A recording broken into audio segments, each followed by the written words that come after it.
Hey everyone, Sawmill Charlie. Well, welcome to another Friday night bee chat. Still daylight here in Maryland. Hope everybody's doing well. It's been sunny and nice for the last 7 days, and all that. Let me go ahead and drop the link.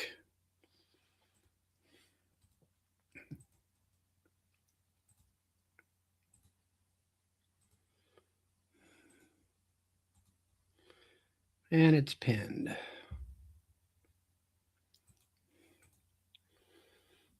Yeah, hey Keith. Hey Jeremy. Hey Country Rose. Oh, Jonathan Stevens. Hey Mike. Hey Rob. Oh my. Kind of been a busy week for me. I been in the hayfield. As you know, I do farm more so help my son out, and all that. Trying to get my paperwork here so I know who's who, write everybody's names and stuff down. Hey James, Danny. Let's see.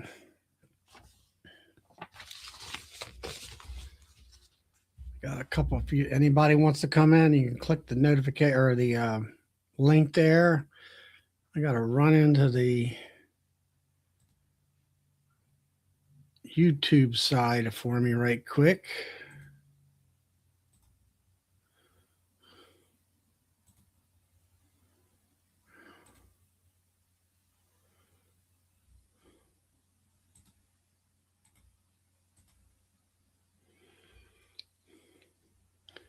All right, we got that running. All right.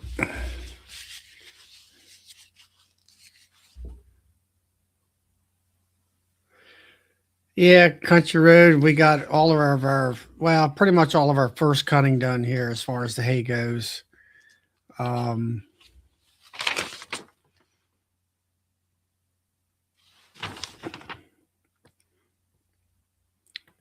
and all that. So we got a little bit more for the neighbor to cut down here as soon as we're supposed to get some rain Saturday night, which hopefully we will. And all that. Everything's out. Everything's doing well in West Virginia. Our country roads. Hey, Brandon. Hey, Matt.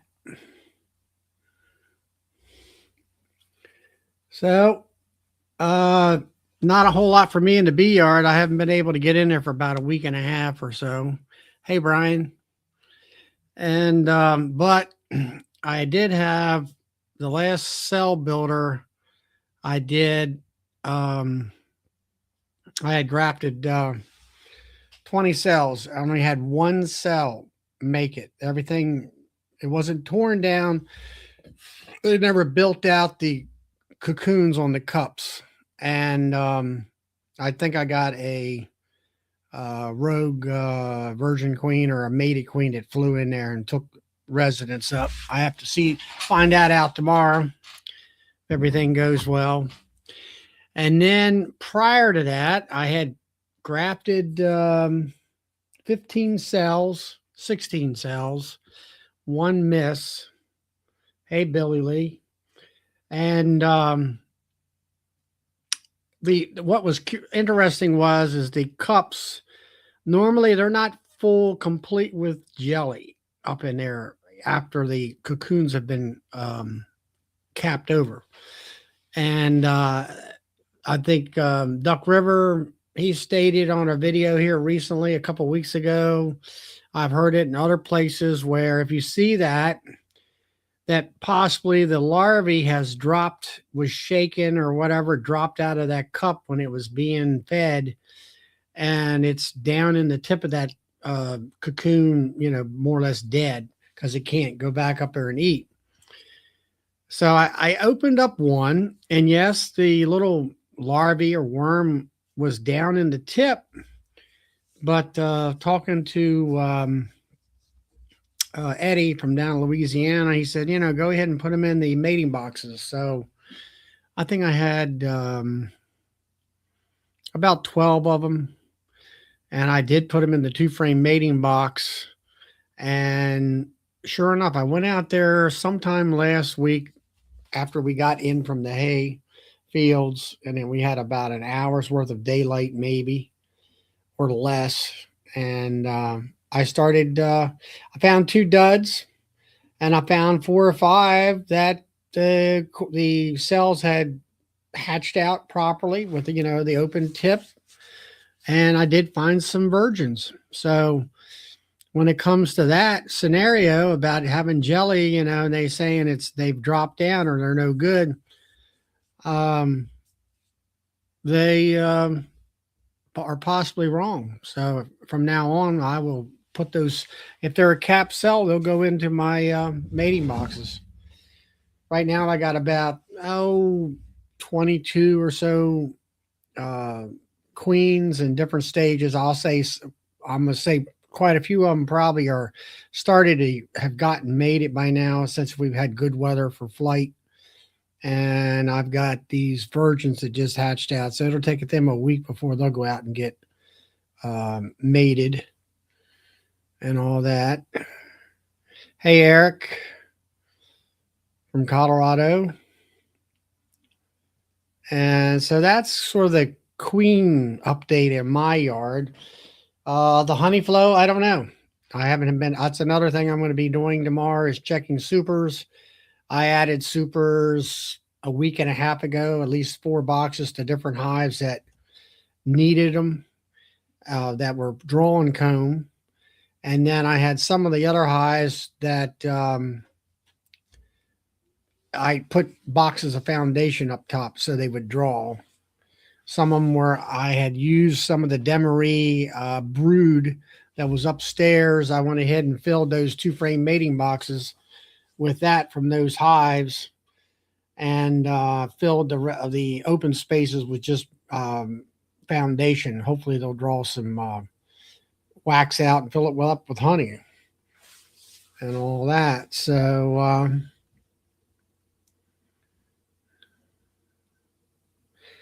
all right. Hey, Country Roads, what's your first name? I never always like to write that down. I know you're in West Virginia. As soon as I get a pen, here comes Mr. Todd. He's going to save me. Yeah.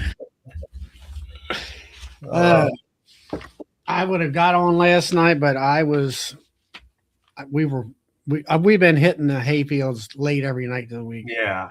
No problem. Not a problem. We had a good discussion with Eddie, and yeah, it was a good talk. So everything went well. We had a couple technical snafus, but Brian and I figured it out. We got 100+ years between us, and we finally figured out what to do. Right. So yeah, I just got in here, I don't know, an hour ago, maybe a little bit less, and finished up the last of the hay we've had cut down. Yeah. And round baled. We started last Saturday square baling hay. We square baled Saturday, Sunday, and Monday, which was a total of 5,313 square bales. Hey. And then luckily my son bought that bale bearing, which we did not have to touch physically any of that stuff. Everything was loader operator type stuff, or loaded on a 5th wheel flat deck or put it in the barn with a loader. And then the rest of the time we've been round baling.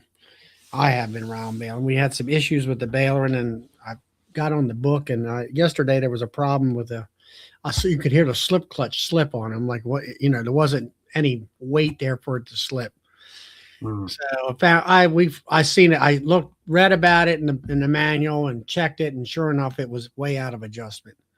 yeah. So we took care of that problem before we hit the fields this morning, and got that up and running. So in the meantime, my son, he's found a 2025 leftover new round baler to buy. So we're looking into that. Hey, Roger.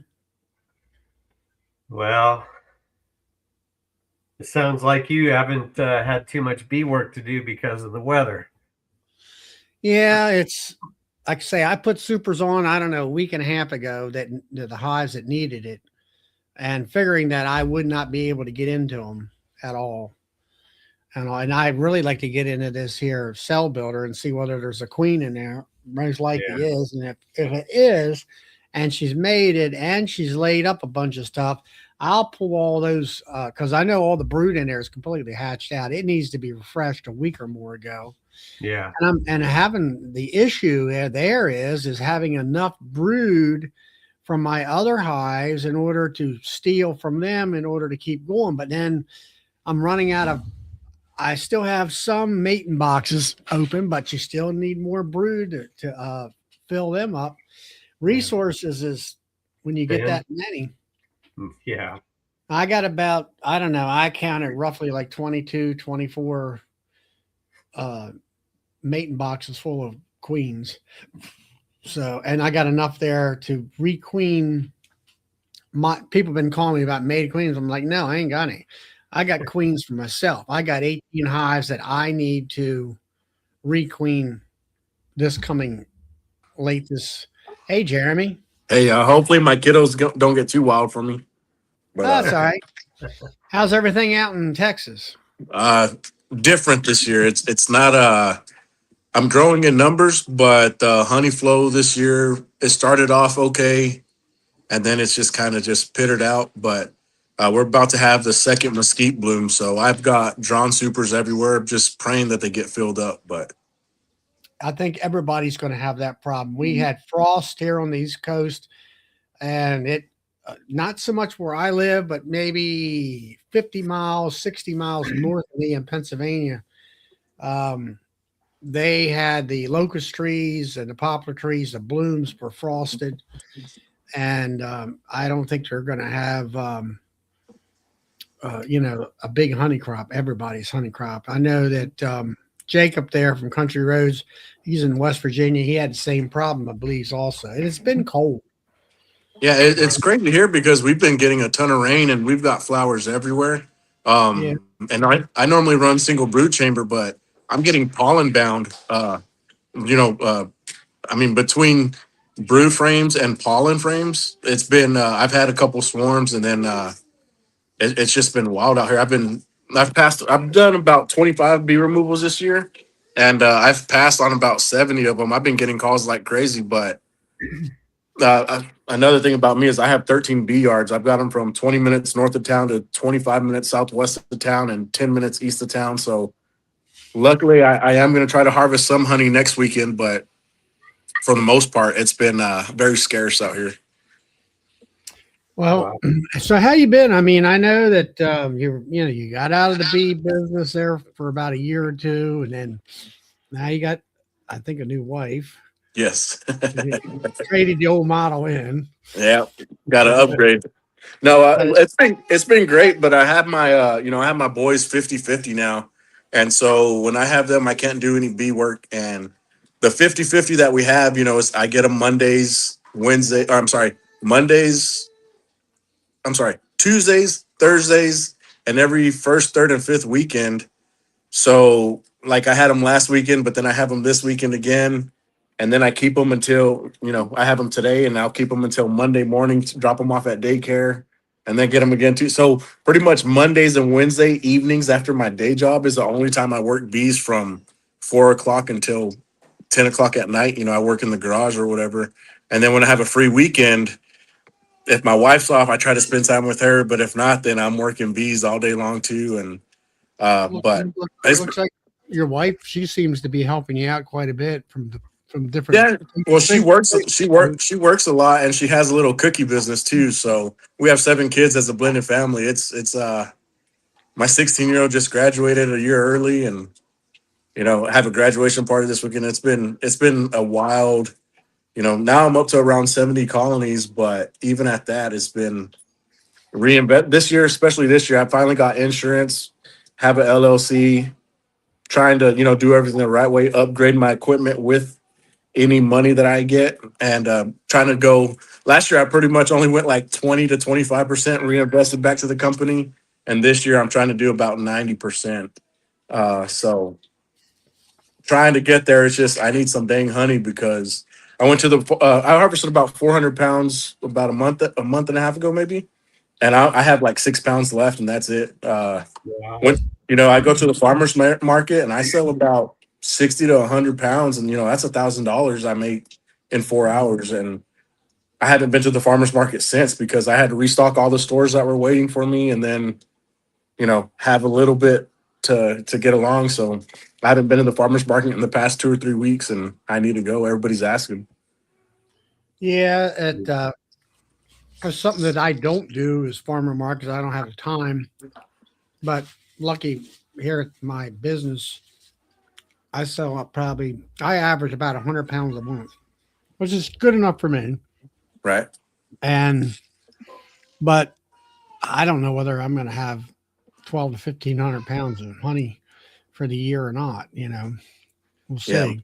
My main thing, with this nectar flow about to barely pop, I need to harvest and have everything back down to singles because 4th of July is when I move my bees to the irrigated cotton fields.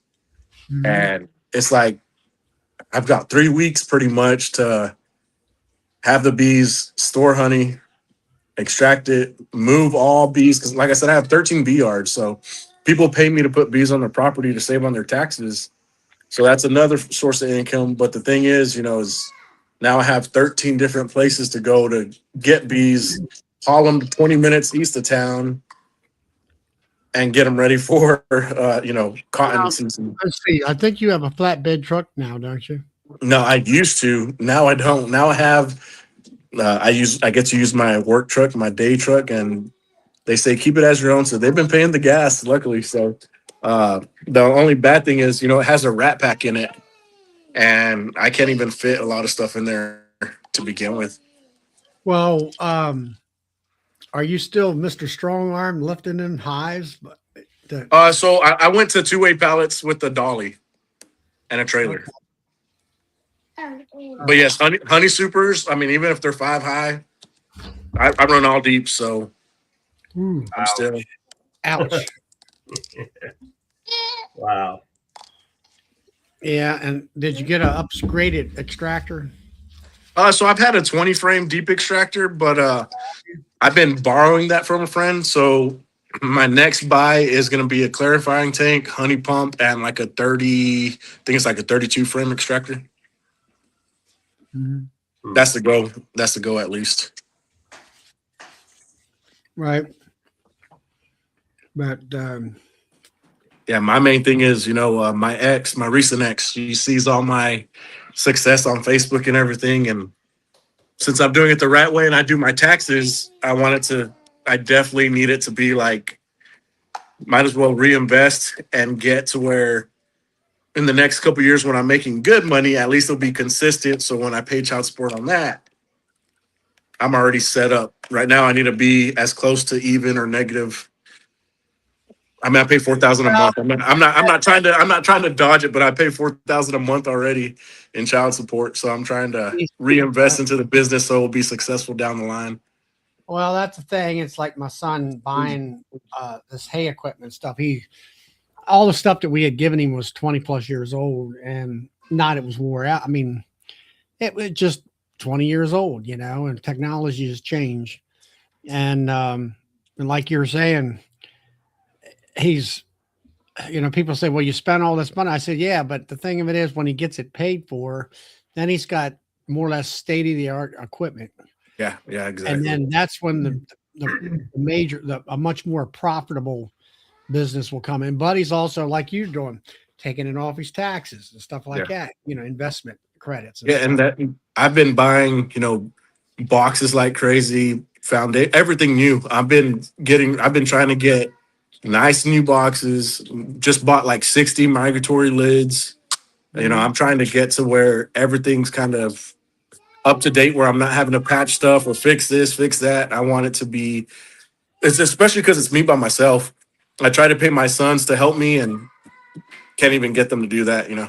So even waxing foundations, whatever it is. So now I'm like, well, I guess I'll go ahead and buy wax foundations instead of trying to wax it myself because I don't have time. That's right.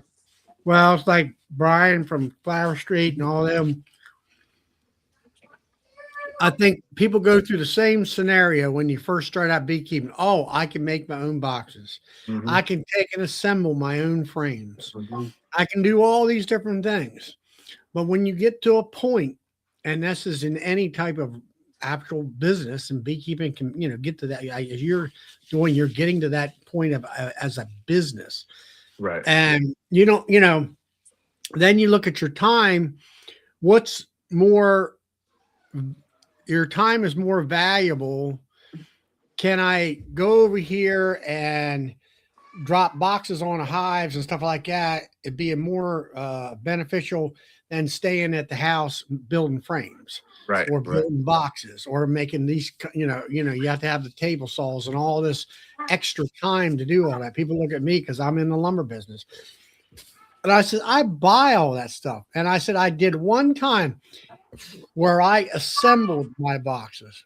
Yep. And I'm like, forget it. Just pay them the extra $2 or $3 a box and just get them done. Isaiah. I I'm got, sorry.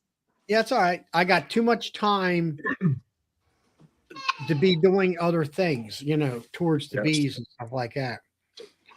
Yeah, and it's just like with me, and of course, this is my philosophy is like cars and trucks and stuff like that.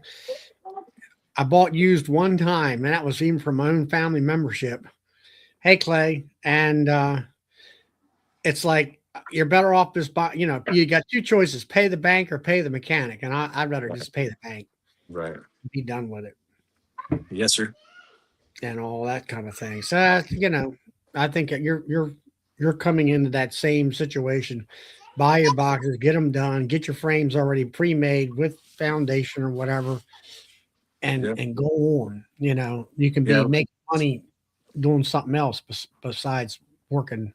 Like last night, Todd, I was listening to y'all's little video, y'all's show last night where I had to wait until my kids went to sleep. Luckily, my wife was baking cookies till about midnight. So I was just waxing. I was waxing foundations. I bought Yeah. about 70 pounds of wax and like 800 unwaxed frames or foundations, full plastic. And so now I'm like, man, I wish I would have just bought already made. So now I'm just like, well, since I bought that stuff, I got to take this time to go ahead and melt wax, but once I'm out of my wax, once I'm out of foundations to wax, then I'm just buying full on ready. Cause especially now I made about 27 splits the other day with mated queens. And now I'm like, dang, now I need to move those into full boxes. But now I need another, 100 frames already ready, waxed and boxes. But then I bought a pallet of unassembled boxes. Luckily, I have like 25 deeps ready, but now I still need to assemble another 50 more before I start buying. And I'm Have doing you all this looked in my on garage. Have you looked on Beeline? Let me see what they have some good.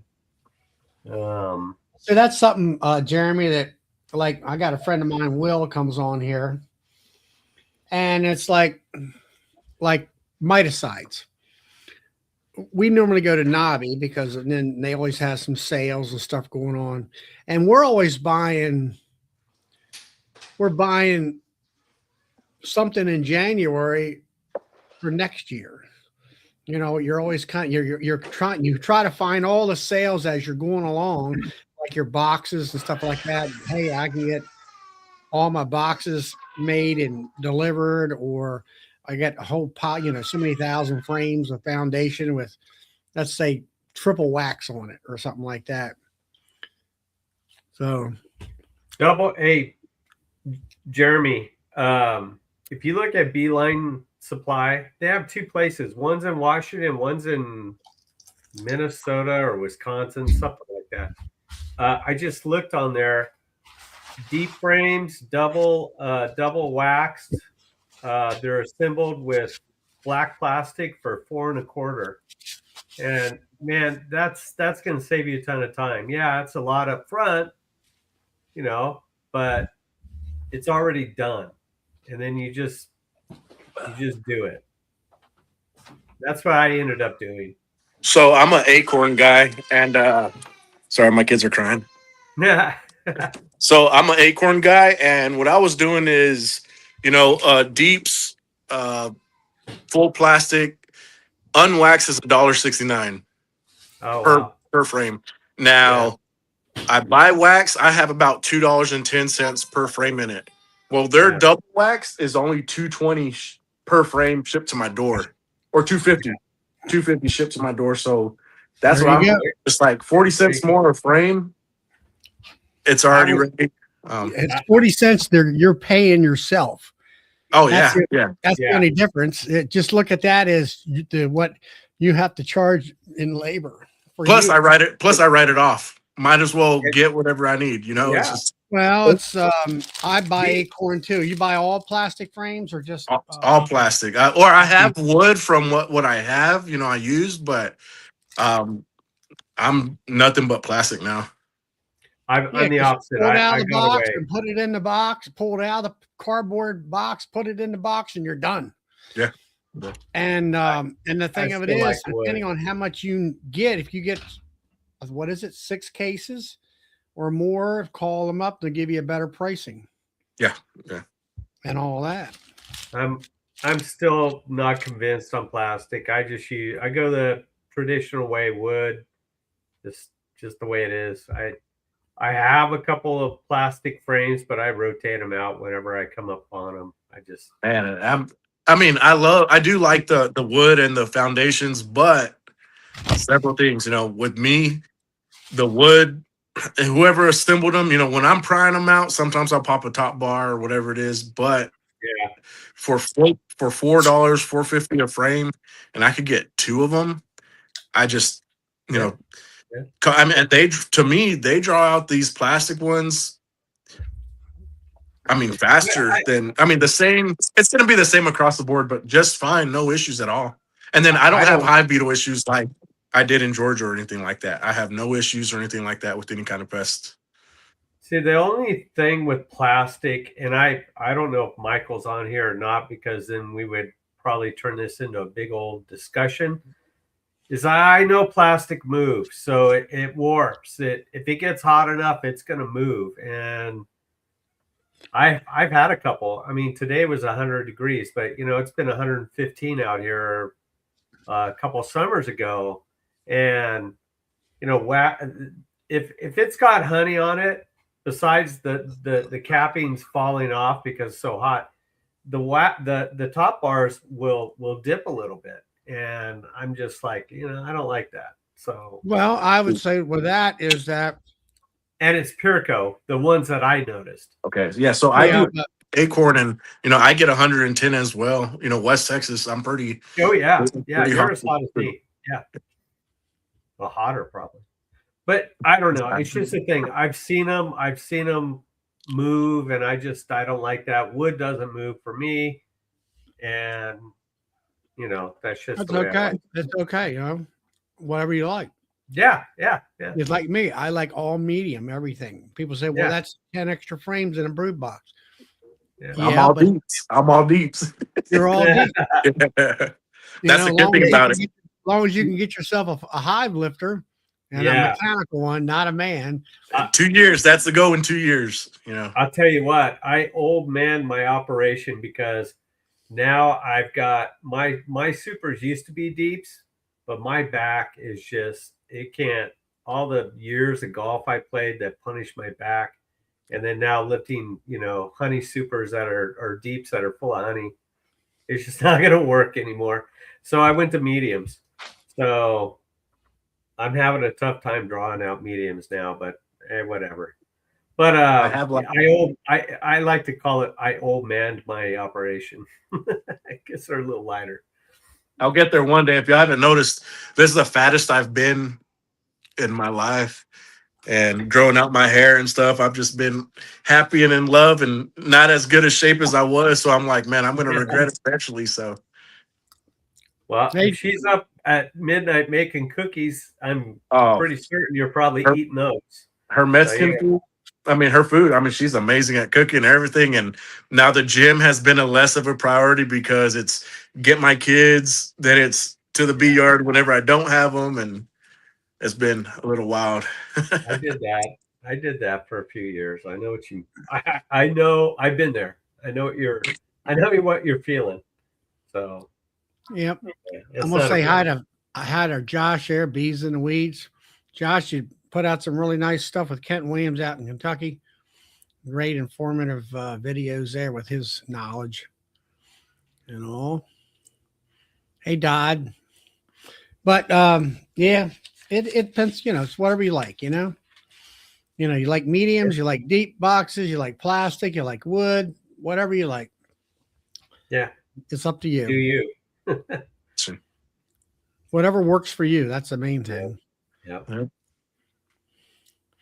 Well, I'm that's just waiting great. for the flow and waiting for the flow, doing splits. And I did graft a little bit this year, but then I ended up buying a bunch more queens. And um, I'm just trying to bear with it. Like I said, I try to jump on these whenever I can. I'll watch off for about 10, 15 minutes. And I got to give the kids a bath. And then, so I'll try to jump on the comments, say hi, everybody. And then I'm, bathing my kids or doing this. And then I'll jump on at the very end or something. So Well, I just want to appreciate it. jump on a few minutes. And Todd, I'll probably send you a text or something like that. See how you're doing Yeah. out there. And Yeah. Absolutely. So where Well, did get you on get the horn if you give me a call if you got a long drive and we can chit chat. oh, for sure. What were you saying, Charlie? where you get your queens at? Anything particular? So, nah, well, I've tried several places in California, which I'm not going to badmouth them, but I did get some last year that they were super gentle, great, but they didn't overwinter. Maybe a half of them overwinter. So and we don't have cold winters, but they'd get down to like 2 frames of bees. And then this spring, when they would boost up, those didn't boost up. And I Were they marked them. carnies? What's that? Were they carnies? They said they were like Italian carny mix or something. Wow. But I mean, I bought 20 of those and I only went into spring with like 10 of them. And even at that, I had like 2 of them do good. The rest, I said, I'm not going to baby you anymore. So with this, I had so much brood. I mean, early this spring, I was having 10, 11 frames of brood, just crazy. And so I made more splits or equalized. And then I was like, I don't have enough room. So I made 27 splits, but they were smaller splits. But I just got those from gardeners there in Georgia. I've been to their facility when I lived in Georgia, but it was just kind of get them on sale for $24 a piece, make some splits on Memorial Day and just get more numbers. Hit up old Eddie. I mean, he sells virgins, but he doesn't have mated. That's the thing. I don't like open mated here because our bees are so mean. I'm trying to get the genetics, already mated to bring them out here, but luckily they've been pretty calm. So yeah, that's true, Jeremy. Yeah. I mean, the ones I did graft this year, I only grafted like I think 15 total, and only about 11 that actually made it and were good. 3 of them got taken out by raccoons when I fed them last week. But the other ones, I mean, they're calm. I looked at them today and marked some, and I mean, they're still calm, mated. Granted, they're still a nook right now, so we'll see how they are when they get bigger. But their mom was a very gentle imported queen, so hopefully they do okay. So Wow. Yeah. But yeah, just want to jump on really quick, say hi. I'm about to get these kiddos ready. I guess the Spurs are playing right now. It's a West Texas Hispanic thing, I guess. But we'll be. Thanks for coming on. Appreciate it. Yes, thank y'all. Thanks for the update of everything going with you. Yes, sir. You have a good All one. right. Come on back anytime.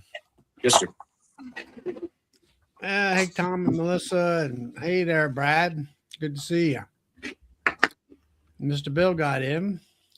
Yep. Are you I getting had, to rain? unload, too, I had Bill? to unload the truck so I can go to Pennsylvania tomorrow. You getting rain too, like Charlie? No, it's dry again. Yeah, it's been dry here we needed, well, like I say, we pretty much got everything done within a week as far as our hay stuff. We got one neighbor to go. And then as far as our first cutting dry type hay. Want to come down here and cut ours? I don't know. I guess. I don't know. What are you going to do with it? Round bale it? You can bale it however you want to bale it. I don't care. Hey, Glade. Welcome from. Yeah. Wow. It looks like it's going to get hot from now on, Charlie. What's that? The heat is here. It's where dry. we're at? Yeah, it's here too. We're supposed to, because of that super El Nino, they're calling for a very active monsoon season. So we'll probably have a lot more showers and maybe more lightning that strikes some wildfires and burns some more land, whatever hasn't burned yet. So it's going to be interesting. Not only that, we're supposed to get flooded with rains this year or next year. December and January. Yeah. I don't know. It's supposed to rain here Saturday night into Sunday. We'll see what that actually happens as far as my area. Wow. Yeah, I'm moving nukes into 10 frame hives this weekend. And as far as tomorrow, it's more of an inspection. I haven't been in the bees for a week and a half or better. So I got to see about honey supers. I got to see whether queen cells that I put in weeks ago in some of these production hives have got a queen in there and laying eggs, hopefully. And if I find her, I'll mark her. Marshmallow bale. What in your cell builders? What's that? You had cell builders going and couldn't get cells out. I think there's no. I had some production hives that had queen like 2024 queens in there. Oh, okay. And they died out, so I went ahead. You know, those first several grafts I had, I dropped cells in them. Yeah. You know. So tomorrow during the middle of the day, and I got a helper supposed to be coming in at 12 or 1 o'clock. New guy. Gonna go ahead and use the hive lifter, pop up off the, check the top honey super, see if they went out and filled anything. Yeah. And get that off, get down in the brood box, see if I got a queen down there and whether she's doing her job, and mark her and update my information. Try to get everybody somewheres around a late June 2026 queen put in and installed all my hives and see how that works for next year. And that kind of thing. Hey, Water Oak, good to see you. So that's what I got on plans for tomorrow. Hey, Murray. Had to look you up. And all. So, and so I've got mating queens that are in the mating boxes. Some of them, quite a few of them should be mated by now, hopefully, with the weather the way it's been. Okay. And I got some of them in there that I put those cells in, and some of them hatched out. You know, some of them. You know, I ran out of daylight one day last week sometime, Yeah. and I said, oh, we got 2 duds and we got 3 or 4 mated virgin queens in here. You know that actually had jelly in the top cups. Turned out to be okay. Yeah. So that was another kind of a learning experience on me when it comes to queens. Hmm. That, you know, that doesn't mean that the larvae had dropped out of the cup or anything like that, which most people say that's what happens. Hmm. That's kind of where I'm at. And you got honey, you know, last time we talked, I think you were packing out honey in your hives, weren't you, Todd? Yeah. They're bringing in. Let me see what's out there. Yellow thistle, tarweed,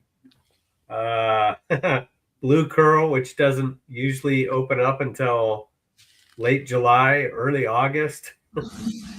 That's the craziest thing. I'm wondering if the blue curl is going to die off early. That's what I'm wondering now. It came out of the ground 3 months before it should have.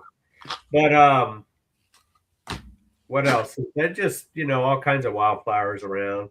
But tarweed and yellow thistle are the big ones right now. Yeah. Well, and the tallow trees are still going. So there's a mixture of everything, and the glossy privets going. So there's a mixture of stuff right now. But they won't draw wax. I don't think it's strong enough to do that.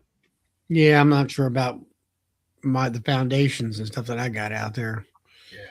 But I don't know, Bill, have you seen the poplars? I mean, I start seeing some around here that the blossoms have kind of faded. Poplar's done around here. Does it have like a cone shaped thing on the end of it? Is that another blossom or is that something else? That's the blossom. That's what opens up to a flower. All right. Well, it looks like to me that I got some poplars that I've looked at that you had the flower and that's kind of wilted away. And then here's another sort of like it's probably a different type of poplar. There's another cone coming out, you know, in green, and I'm wondering whether that's going to bloom again. Like it's a double bloom or something. I don't know. We'll see what happens. Let's see. Jace, I want to say hi to you. Good to see you. Hope everything's doing well down where you live at.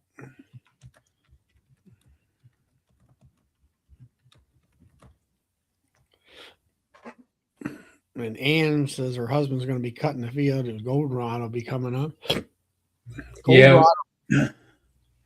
We should have asters and chrysanthemums and sedum blooming now.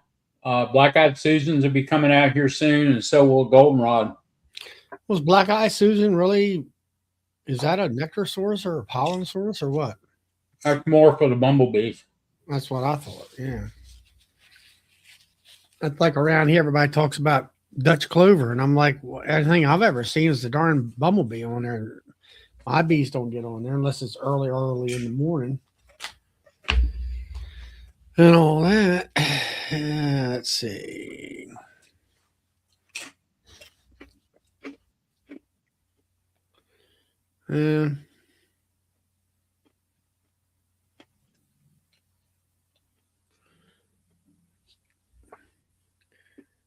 So you're setting up 4-ways, are you, Bill? Yep. This weekend, I'm going to start setting them up. I've got 8 or 10 nukes that are ready to go. They got 10 frames in them, so I'm going to put them in 10 frame box, put them on a pallet, and set another empty box on top of them. And plop a bucket on top of that. Of what, sugar water? Yep. Well, it's not really sugar water. Pro Sweet. Pro Sweet. Yeah, I've been using mine up for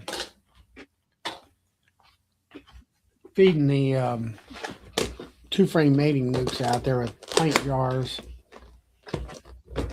Got And that. you can really tell the bees that I've been feeding bee bite patties too as well. Well, I have to say, I the last time I had the cell builder running, the bee bites, every time I put a half a pound of bee bite on there, it is completely gone. You would not even know it would ever been there. Yep. And I had put a Hive Alive pollen patty. I put a full pound on there because they were really chewing it out. They were taking a half a pound, at least a half a pound, and gone. And the last time that was on there, they left, well, I'll say 2/3 of it or so. But the bee bites, Found one of the, well, not one, but 2 or 3 of the stronger nuke hives that I've got. Mhm. They're packing that bee bite away Huh. in a cell. Oh yeah. I made up that one nuke that's got queen cells in there that I guess they're hatched by now. I put about a half a patty of bee bite on there, but it's been at least a week or more. And like I say, after that, other than that, I haven't been able to get in there. One of the Hey, guys in the club, they saying, "Oh, they went and checked the supers and they were full." And I'm thinking to myself, well, the other thing I didn't ask. I said, "Yeah, but when's the last time you've been into the hive? You know, you should have had them boxes on 2 weeks ago if they were up on their honey supers and stuff." What, Todd? Did you see that business about Zach, where he took a screenshot of an email? Yeah, Well, I've seen that. At first I thought they were talking about those trophies I came across, but it was actually from last March that they did find mite resistance, right? Yep. Oh, that was when they had the big kill off last year. Yeah, last year, yeah. They put had aprivar, they had mite resistance, and that's why their bees died. But they never said anything. They Well, didn't they're tell not. me. They kept it hush hush. Hush, hush. Money talks. Yeah, true. There I weren't, think and load if of you read crap. that email the way they stated, they wanted to say something, and they were like, "No, you're not saying anything, and Yeah. you're not invited to the PR meeting with the press and all that too. You're going to be back in the closet. Keep your Yeah. mouth shut." Yeah. Yep. Well, That's more or less what that document Well, said. if you read the paper that they wrote in there that Zach Lamas helped write, and he did some of the research on it, they alluded to in that paper mite resistance. well, Well, 2 years ago when I participated in the National Honeybee Survey, my inspector came out and she asked me, said, I had just it was the last week of aprivar, and I knew then aprivar wasn't all that great 2 years ago, but I had a bunch of it and I wanted to get rid of it. I wanted to use it. So that's what I did. And she said, "Are you going to back this stuff up?" I said, "Yeah, I see the mites on them drones all over the place." And I said, "Yeah, Formic Pro's going on Monday at that time." And that was the last year I used it. And then, this past year I used ApriGuard, and this year I'm going to use ApriGuard and all that. Hmm. So I don't know. That's just a load of crap in my book that they hid that, didn't tell people. Oh well. it's The way it politics. is. I would say politics, Yeah. Yep. What it is. It's just like some of these movies, you're going to bury that for a while until this comes out. Yeah. That type of thing.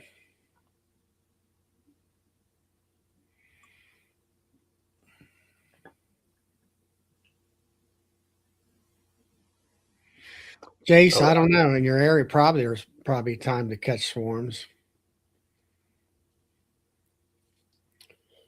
You're down there, I think, North Carolina.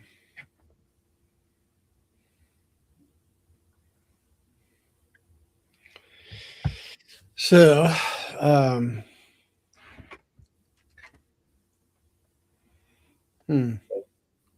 I don't really have.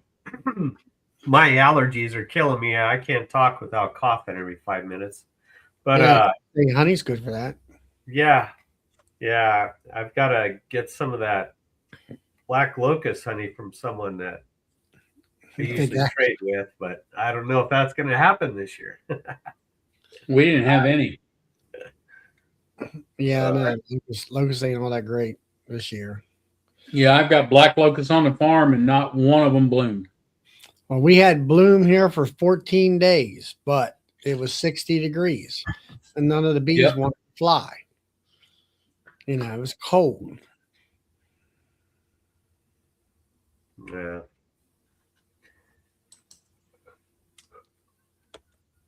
Well, I don't, like I said, I don't know what's going to happen with blue curl, so I don't know if we could even trade anyway.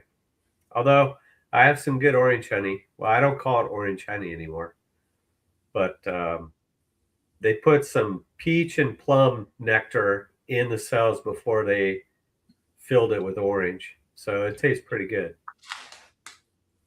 That sounds interesting to me. Yeah, some years it has a cotton candy flavor. I mean, it's crazy how much it tastes like cotton candy. And then other years it has a strong orange flavor, and then some years like this year, you could taste a little bit of the peach. So it's every year is different. So it actually has a peach type flavor to it, huh? No, the main one is still orange, but at the end you could catch a little peach. It's just weird. I call it my spring. I only have 2 labels now: spring harvest and summer harvest. I'm done with having 5 labels. I just make it simple: spring and summer. That's it. Yeah. You know, it's like they'll say, well, it's wildflower. I said, that's just a catch-all label. And they'll say, ask me what, I said, it's honey, you know, it's whatever it is, spring honey. Yeah. You know, I don't, you know, we get, you know, it's usually used to be April, May, and June honey crop. Yeah. Now it's gotten down to the point where it's just about like May or June. Yeah. And then if you get any lanternfly, that's after the main flow, and I usually leave that in the hive. Yeah.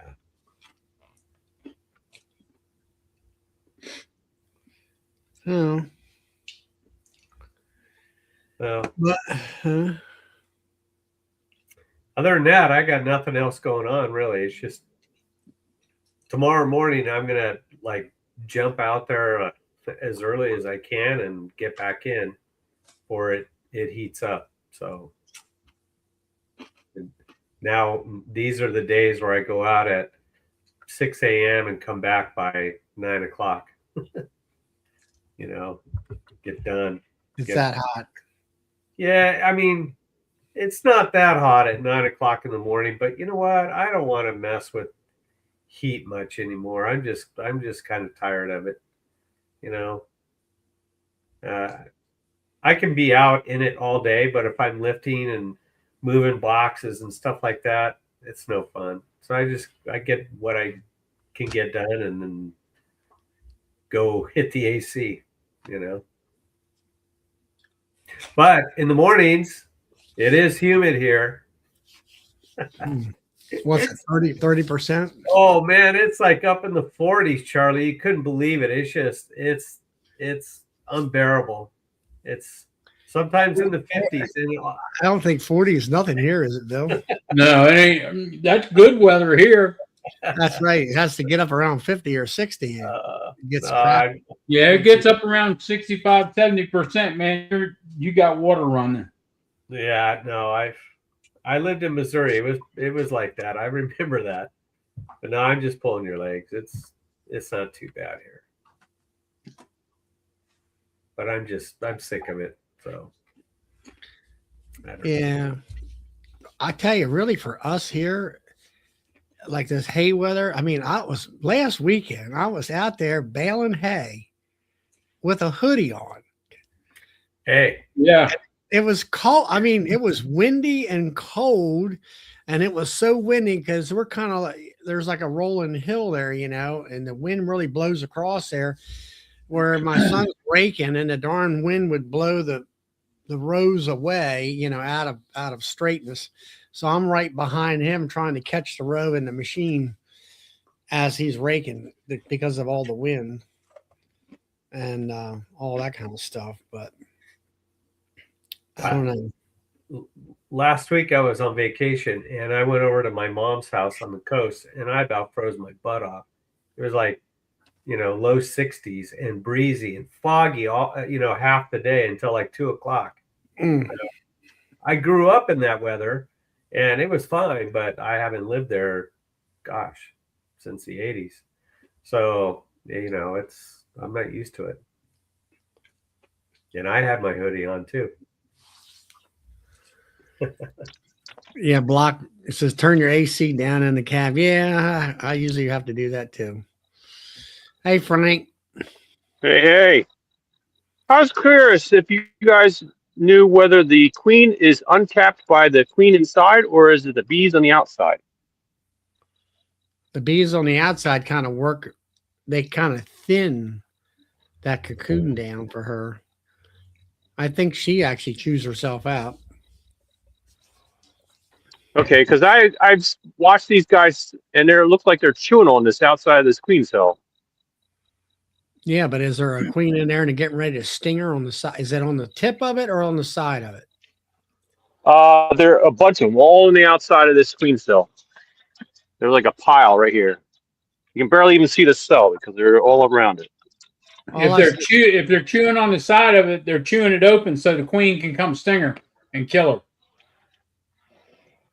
Yes, he's right there. See him on the side of it.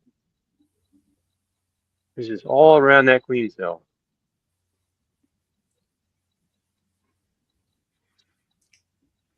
Well, I know they thin the tip down so she can chew herself out. Yeah. Oh, okay. Yeah, because they are definitely at the tip of it. All right. Well, It's like a brown color yet. It hasn't gotten that like dark black tip yet, but it's getting there.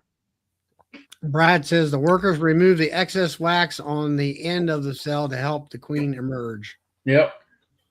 All right, that's what they're doing then. Yep.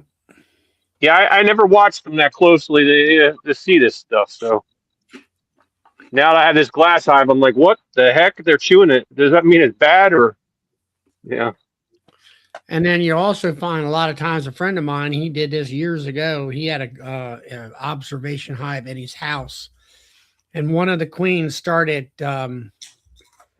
chirping, and there was multiple cells. And he said all of a sudden the whole hive just went berserk, and they started tearing down the other cells that that she wasn't emitting any sound, or they chew the side out and they would sting her too. Yeah, because this is a Demeray, and it has a queen in the bottom with a queen excluder. And I saw these cells, and I said, let's let them hatch out since they have the glass on it. And I have two. I have one. Well, now this light won't let me do it. I have one on the other side here, and that's what I was worried about. Is are they tearing them down? Or are they building them up? You're losing you, Frank. You're out of range of your internet service. And Brad's right too. There's that was something that Eddie and I Don't like were that talking. side box. There you go. Is that you had the cocoon, which is on the outside, and then you got the cell on the outside, and then the queen actually spins a Here's the whole cocoon, thing. kind of like a silkworm on the inside of that, and then she eats through that. That's what you kind of see when it opens up. There's kind of like a little paper envelope on the inside.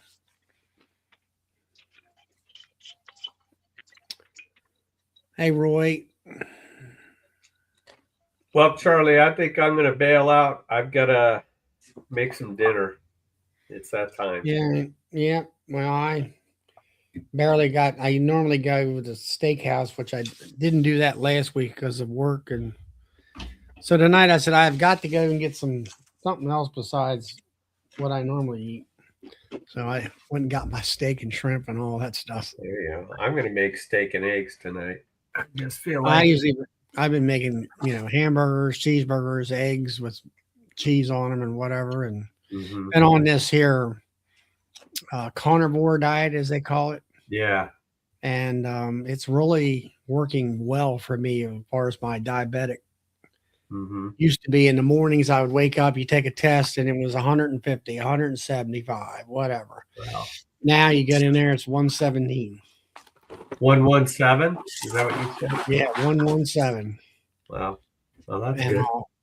and then and then I got them, people watching me eat these ice cream cones and drumsticks, and it doesn't seem to affect it.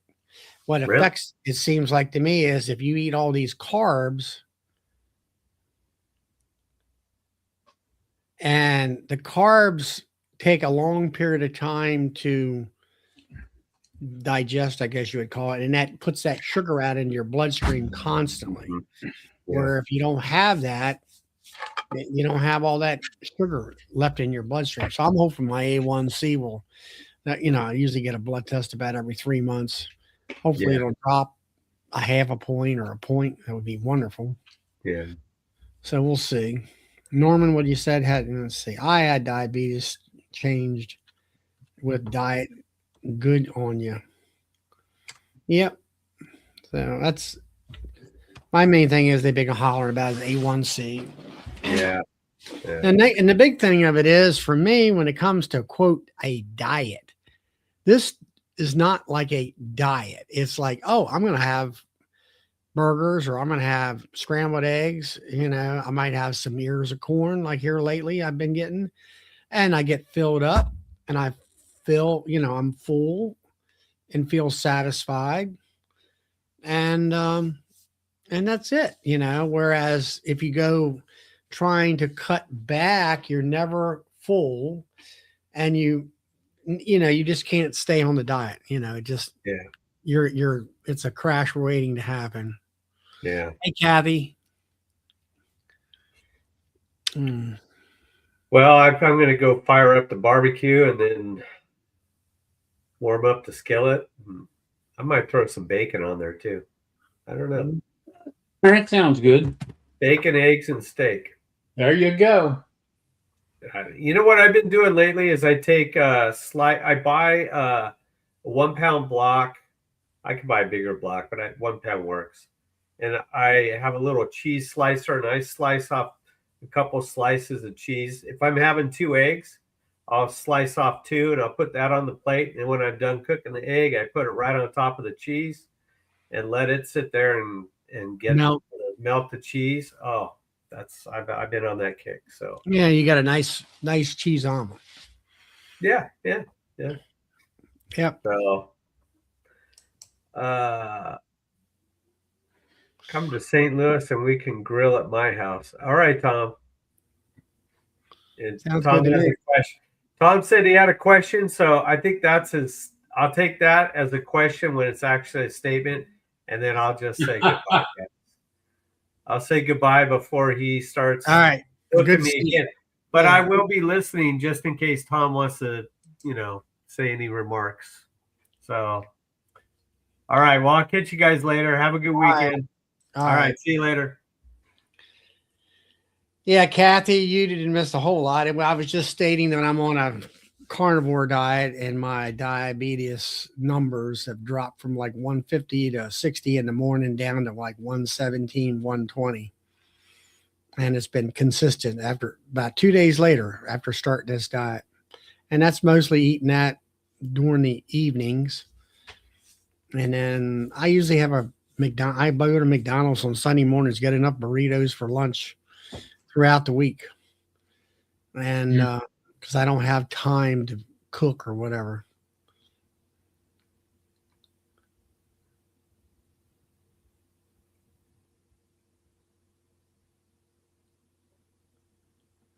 You were at 12.8.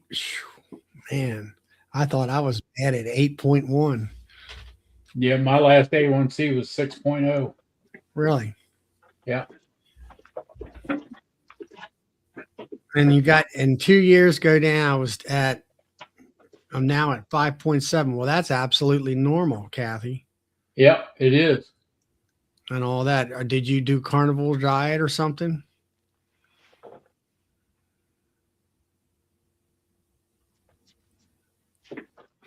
Yeah, that's true, Tom and Melissa. That's for sure. She lost 55 pounds. Well, that's with the carnivore thing. I don't know how much I think I've lost some weight too, even though it's only been a few weeks.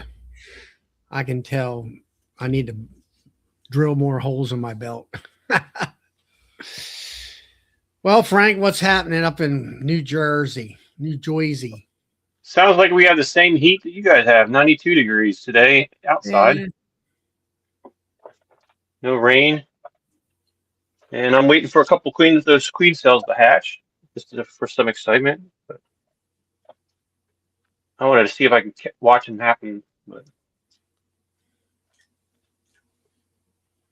yeah. Well, it's like the queens for me. Queens, raising queens and grafting and getting them mated. To me, that's probably the most fun part of beekeeping. It's also self gratification. I think where, you grafted that larvae, and then here you got them to, it's a game to me between me and the bees.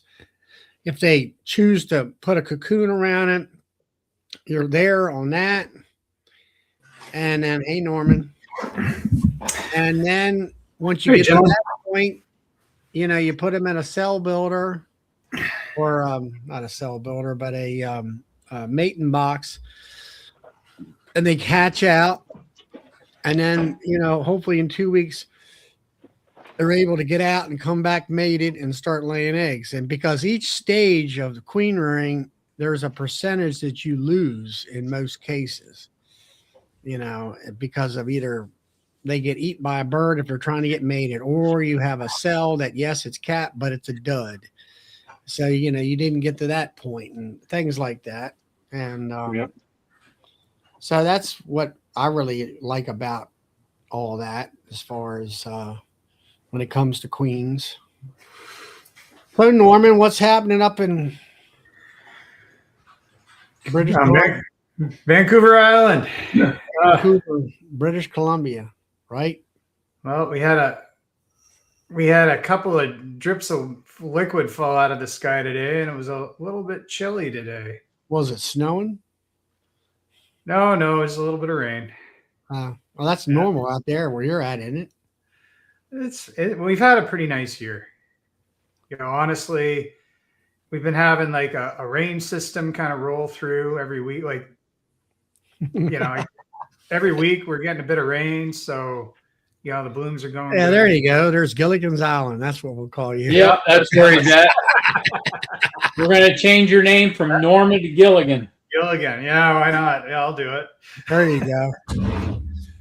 But I went. Today is the day. I had to go through a bunch of hives, and and lots of queens were making eggs. That lots of new queens were laying. So I'm pretty excited about that. And I had two hives that didn't have queens, obviously. So I got to go to my styrofoam mini nukes and actually pilfer a couple of, I don't know if they're mated or not yet, but pilfer a couple of queens out of them that were, happen to still be alive, and, bring them up to the big leagues and, just park them by the front door and let them walk in. I felt like a real beekeeper today. It was kind of fun.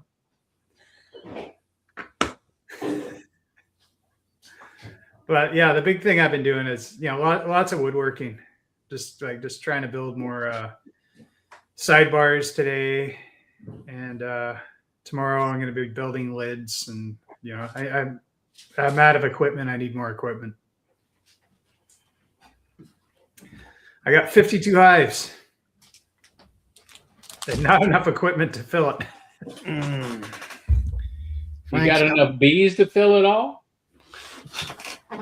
Yeah, there's some slim hives, but I got some good ones.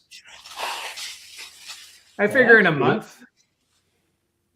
I'm not gonna steal any more for a little bit, but I figure give them a month. They should fill up real good. Well, that's good. Yeah, I might do mess around during the dearth and make a couple more hives in like August or something like that. I want to say, yeah, to Eric, that's great, Eric, about your diet and losing weight and stuff. Sound like we all kind of have the same problem around here, either overweight, diabetic, A1Cs are high. It's because we've been eating too much honey. There you go. I don't know. Yeah. Blame it Quit on the licking your honey. fingers, boys. Quit licking your fingers. Blame it on the honey. Yeah. Well, I have a customer who's a diabetic who specifically buys my honey because she says that honey doesn't count towards diabetes. So it's like, if you say so. I don't think so. I know that the only difference between honey and white sugar is the fact that white sugar has to be digested by your stomach, whereas honey can go directly into your bloodstream. Is that why you get a buzz? Well, you can put honey in your gum, and it will be absorbed through your mucous membranes right into your bloodstream. Yeah, I get like a shock buzz if you eat too much real quick. I've never had that problem.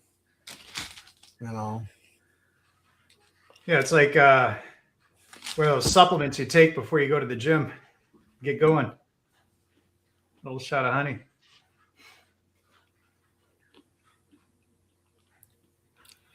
Yeah, Kathy, I guess it's one of my downfalls, diet soda.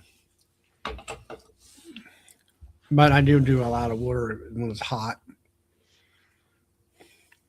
What's wrong with diet soda? It's got aspartame in it. Aspartame fools your body like it wants you to make it wants more all the time.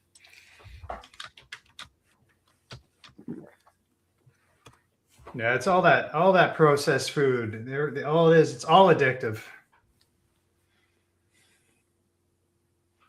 Well, beekeeping is a process and it's addictive. Well, that's true. But it's better than crack cocaine, I guess.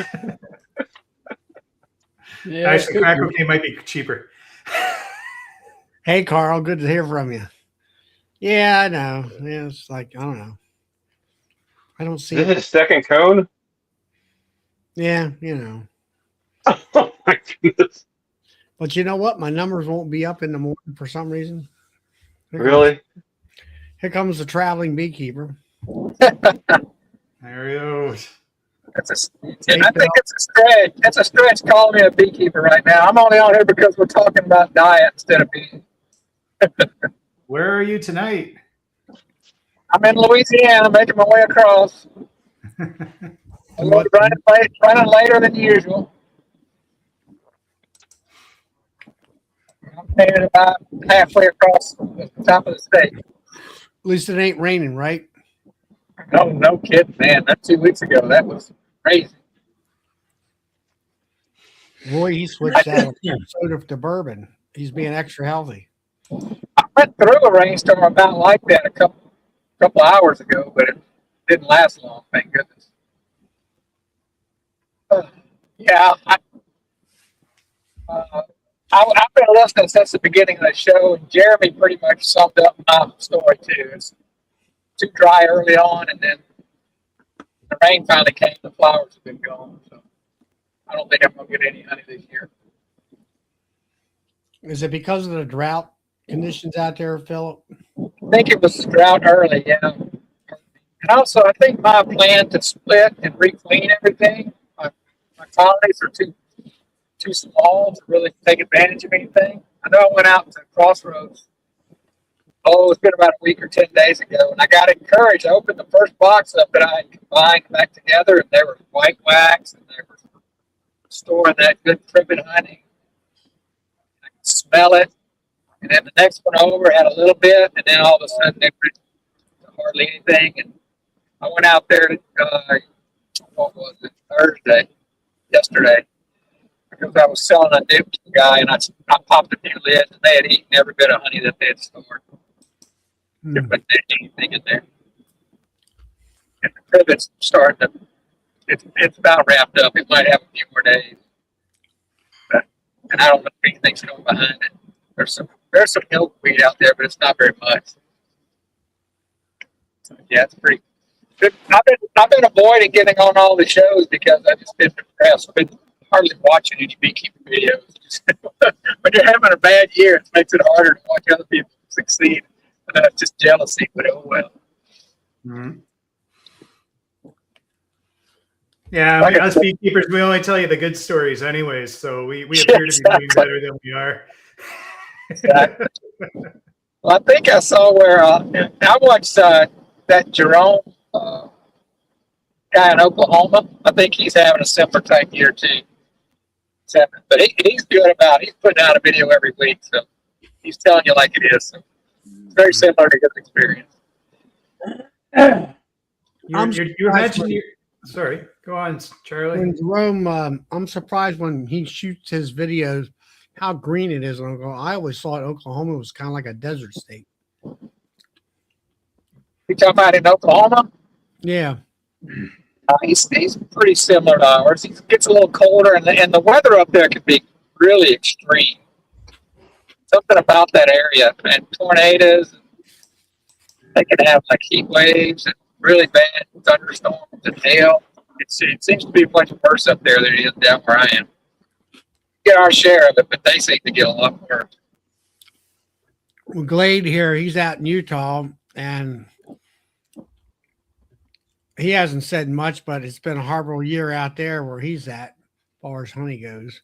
Of course, he's kind of sort of a desert area from what I can see.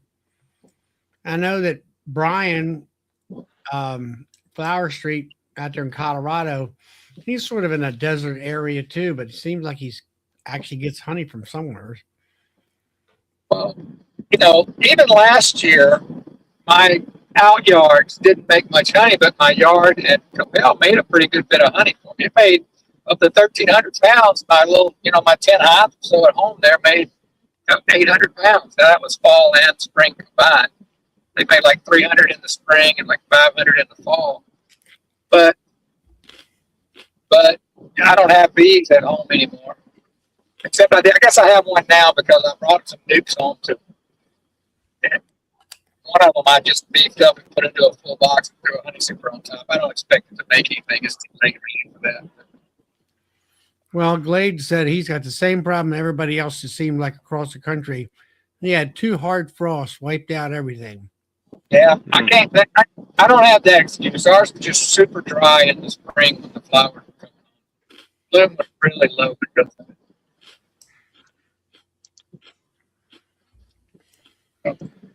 I think I need to switch my whole method of trying to make it into making and selling bees rather than just let the honey be whatever it's going to be.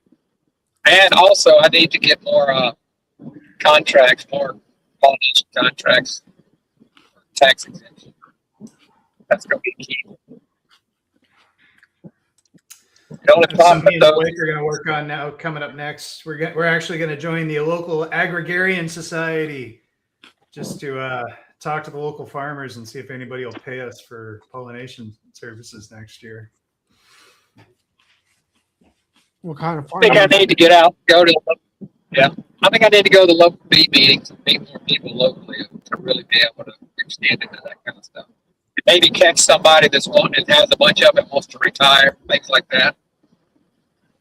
Mm-hmm. Yeah, you were talking. Sorry, go on. No, go ahead. Well, I was just going to say, you were mentioning that you're like working on requeening everything you got. And I just wanted to throw in this anecdote. I took a queen I wasn't happy with. Well, this wasn't intentional. Like I wasn't happy with this queen, but I was stealing bees from her earlier this year, and I put her in a fresh hive. Anyways, with fresh wax, and she's laying up a storm now. Like it's not this. It is not the same bee it was previously. Yeah. It's all new wax. I think there's something to that for sure. I had a few queens that, okay, this is the old queen. Well, I didn't know if they weren't marked, so I didn't know if they were just last year's queen or if they were older than that. And This queen I'm talking about, this is her third year. Yeah. 3 years old. In several of those cases, that queen was outperforming the new queen that they made in the bottom.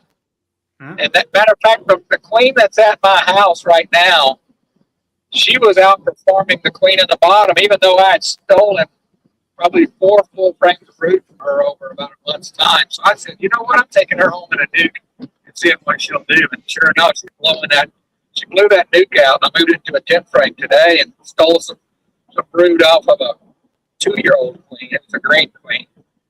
And put it in there. See what I can do. But yeah, I think next year I'm going to be more about just trying to give them space and not worry so much about the swarming. And I'm thinking about in the fall ordering some queens from Hawaii about the middle of September and seeing if I can get them through winter. See if they might take off in the spring. Yeah, I guess you can get away with that where you are. Yeah, you almost have to wait that long because it's just so hot in July and August. I wouldn't even attempt it then. Hey, Norman, you were talking about pollination. What do you got on your island that pollination needed? Well, there's a few apple orchards around. There's lots of berries, like blueberries and raspberries and all that sort of stuff. Right. What else is there? That purple flower that the old ladies love. What is that? What am I talking about? Wisteria. Lavender. Lavender. Lavender. Yeah. Lots of lavender. And sadly, there's lots of vineyards here, and they're not that useful, but they're a good spot to park beehives, but they don't need us. Problem with them is they spray so much. Well, depends on the outfit, but yeah, you got to be careful with that, and that's the thing too. Like depending on the manager, it's like I got bees at a local golf course, and the groundskeeper's basically using me as a bargaining chip to convince the upper management. Like he wants to cut back on a lot of stuff and just do spot spraying and like be really careful about how much he sprays and change the profile of the stuff that they grow on the golf course. So a lot more, local stuff, a lot more forage for bees and all that. So he's using my bees as kind of leverage to make his argument to enact the changes he wants to make the golf course more natural. So are they spraying for certain types of grass to be growing there or what? Well, yeah, not just grasses, but like clovers and stuff off to the sides. And they're doing like just this wild seed, like basically, like off the actual golf course itself, but like the whole presentation to the club. That whole like a pollinator garden type of thing. Yeah, all these different things and all these different trees and I'm helping. Me just being there is helping him with his arguments. Yeah, kind of like what they call a links course over in England and Scotland and stuff, where it's just a real tight, highly manicured fairway, but if you're out of that, you're in the middle of just all kinds of crap. Well, this is a really nice course I'm on. It's actually, if you come to the island, it's probably the course you'd want to go to. It's a really nice course. It's called Arbutus Ridge.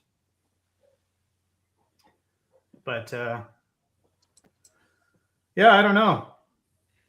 There's all kinds of people growing all kinds of stuff here, and you don't even know anything about it, so. But I'll tell you what, my bees did a really good job of pollinating my apple tree this year. I got one apple tree, and it's tiny, but oh my God, I'm probably going to get like, 100 apples off it. It's probably 6 feet tall. You Probably spray, gonna fill it with apples. spray your apples or anything, Norman? What's that? You spray your apple trees for all the different kinds of bugs and stuff? No, I haven't sprayed it for anything. I don't know what I'm doing. Okay. But there's not a lot of apple trees around me, so I'm not, too concerned. I'm kind of in more of a wild area, more of a forestry type area. The foliage or forage we have around here is typically it's like wild berries, blackberries, that sort of thing, tansies, all that kind of stuff. So, Frank, what are you doing with honey or anything like that up your way? How many hives? I'm just storing it. Now I haven't taken any of my hives. I've just started to see some white cappings on some of them, but I've been doing the demaries and just constantly moving them around and watch them fill things. Stealing queens whenever they have the cells come around and see if I can make a couple nukes. And some of them don't do anything, and then eventually I just try it again and Mm-hmm. And then once we get a nuke that goes, I take and add some brood in it just to let it try and get a little bigger and just see if I can get larger splits, that'll be ready for winter because everybody says my colonies are so small. So. But the demaries, I've never seen them like that before. They're pretty nice. They have a lot of activity with the nectar and stuff. Yeah, it's like Brian Castle Hives. I've been kind of mentoring him a little bit on the backside, and he's doing quite well with his hives about honey production and stuff like that. He's real happy with it. I had one queen that was doing nothing all winter long. It was down to like 2 frames of bees. It was just a little small, dying out, and it all through spring. The other colonies, there were several boxes already, and she's still several frames. And I said, you know what? Let's just see if she'll wake up. So I threw her in 4 frames of brood and lots of chick bees, and all of a sudden now she has the whole box full. I was like, okay, she woke up because she wasn't doing anything. It's either that or I don't know so what to do with her. That, you started producing more, frames of brood.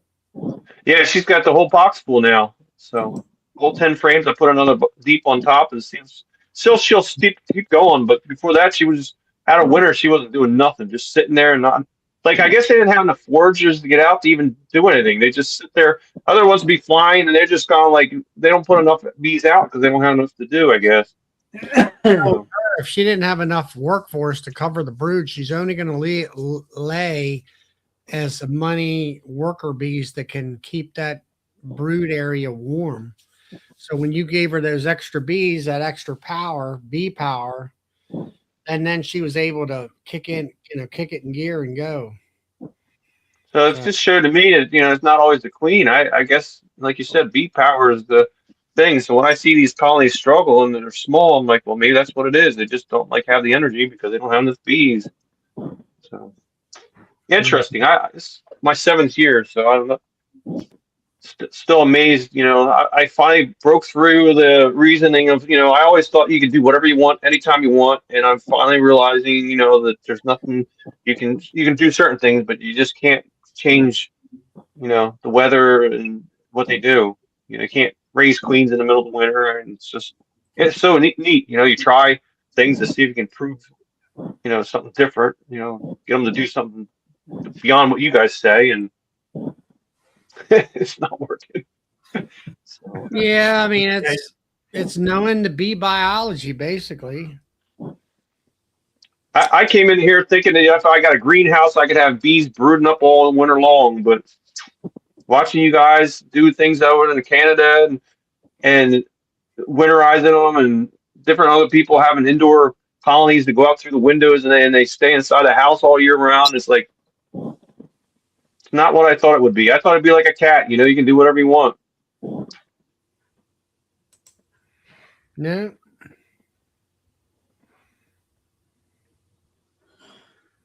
You make me think a silly idea. I always like the idea of us, like in your floorboards, you got kind of a cavity there, and like do it under your bed or something like that, and just make a big beehive under there, and then they could be like under your bed, and it's like your bed gets heated up to like 95 degrees all winter.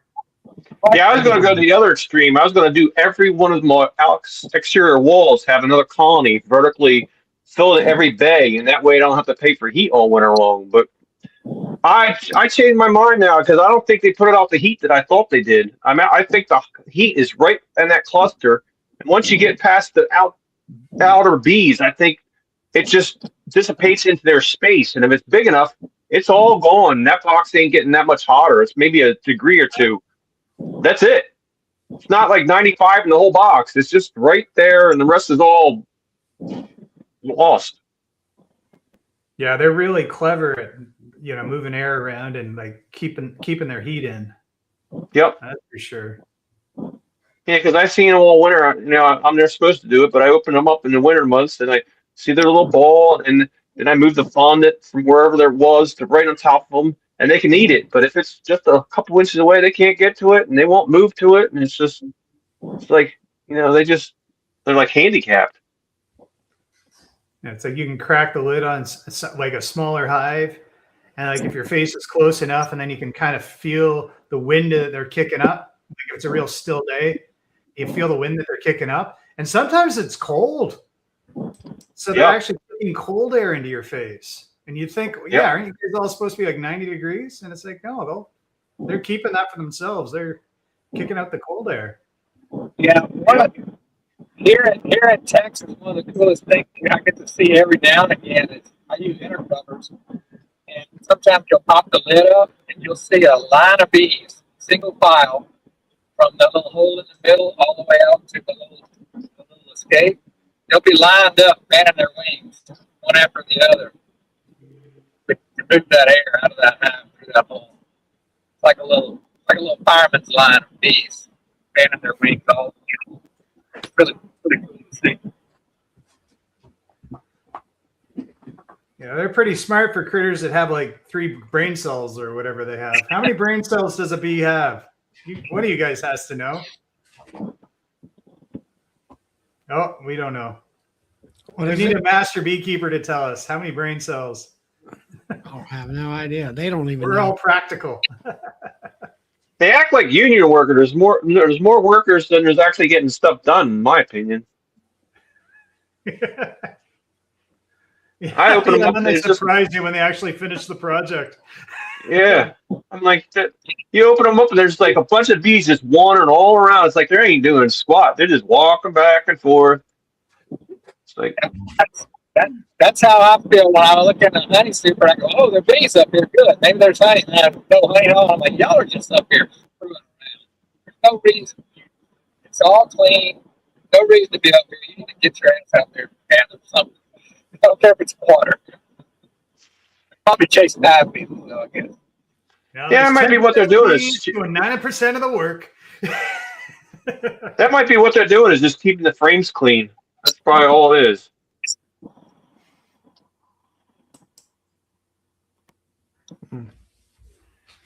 I guess that's why you got to keep them small when they're small and bigger when they're bigger, because if they don't have enough bees to cover all the frames and the whatever takes over.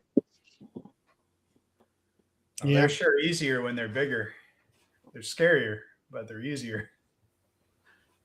How many big frames? How many boxes do you usually average on your colonies? How many, like single box, or what do you usually? For me, Yeah, Gilligan.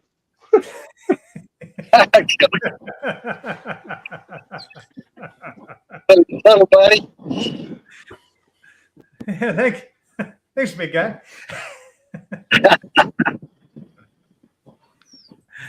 The base is basically it's a double deep, essentially, and I'll mess with that and demarry it when it's good. But their area is a double deep. Or at least that's. So you demarrying all yours? Only some of them. I don't have enough bees yet. I'm on a mass. Like I'm doing a big expansion this year. I'm trying to Trying to grow. I think I have 5 demeries, and that's enough for me. Holy mackerel! Well, I keep doing the demery, and then I start doing splits, and I'm like, oh wow, those bees up top, they're they're just so right there. Yep. They just want to steal everything they got. It's guilty. Yep. I've done it. But it's so fun having all this resources. It's like going shopping. Hello, we got you some. Oh, you need some? Here you go. Yeah. You got a nuke, and you got a nuke. Yeah. Yeah. But you know, I do intend to, because it works pretty well.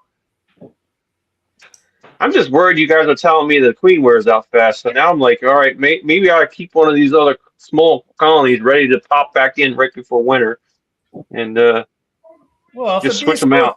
If a queen's supposed to last 5 years, normally, and if you're demeraying her, and the only reason she doesn't is because she gets, you know, sick or whatever. So it's like, you know, if she lasts 2 years and you run her hard and put her away wet, isn't that fine? I've never had one last 5 years. I've had a couple get into their 4th year.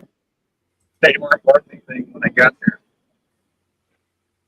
Maybe that's what I should do. Is right at near this like October, switch her out. Put one of the newbies in the colony, switch the old queen out, and just go through winter and see which one survives. And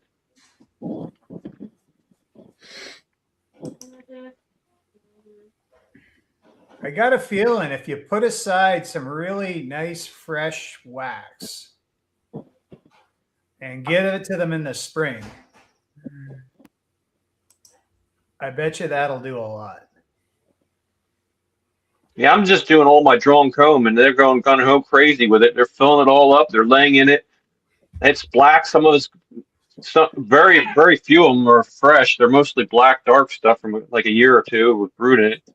But I don't see much drawing wax out. I think most of my bees are just plain lazy. They're filling it with nectar and they're filling it with brood, but they are not drawing wax out.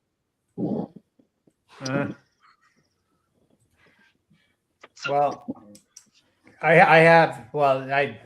my bees are doing really well for drawing wax this year, but I put a lot of wax on my frames first. It's like I buy all my foundation with no wax on it, and then I wax it myself. Paint it, brush it, dip it. Well, they got that somebody on the internet was showing the foam roller. That is slick. That is the way to go. Oh my god! So I did mine foam roller, and then I have a brush to go around the edges. Yeah. That lays it on thick. Cut off the end of your foam. I cut the end off my foam roller right away, so I don't just run it off. You gotta have a real light touch that foam roller. Yeah, I don't have one of them. I always thought maybe if you could do that, you could keep doing it and draw the comb out for them. That makes sense. I like it. You'll get a lot of drone. You'll get a lot of DRONE comb. Hey, like 3D print it for them. With 3D printed wax, now that would be cool. I tried the plastic, and they're just filling it with nectar. They don't put the brood in it. Yeah. Yeah, it's like those. I've had it for 2. Now I don't know if maybe you could dip the 3D comb in wax and then shake off the extras. Maybe that might help. But I haven't. It takes a long time. It's a long print, and one foul up, and you could waste all that filament and all that time. It's just wow. Oh, you've actually done it? Yeah, 3D printed. It's in the colony the 2nd year now. Oh, The wow. 2nd year, it's only like 1/3 of the colony frames, one frame. And on the sides, one's drone, the other's workers, and in the center is like nectar. But they barely touch it. Oh, there you go. And the outsides are full, packed. And then inside, you can still see the plastic, a lot of it. So it's like, I don't know if they're actually going to cap it. We'll see. So they're really showing you how much they don't like it. Yes. It's almost like Charlie's education frame, they call them, or something. Oh, you're Story talking frame. about that's Brad, the story frame. Yeah, story frame. That's a cool idea. I like that one. Yeah, I think everybody's using them now. Let's see, Eddie was using those, and you're what would you call it? Sort of a cheaper way of doing the same thing as a regular drone frame. Yeah. Yeah. Yeah, because that one with the plastic foundation, it's got full drone on one side, worker on one side, and honey in the center.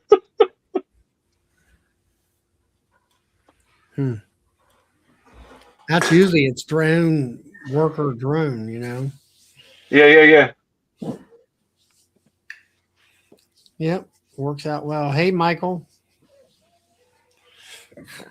And that drone will always be drone no matter what you do. They'll never change that out, I guess, once they do it, huh? That's right. No, not Unless really. they put honey in it. Yeah. They like having boys around.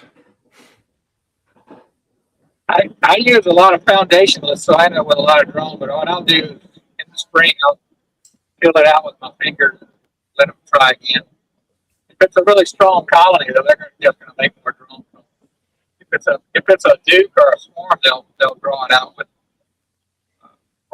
cells.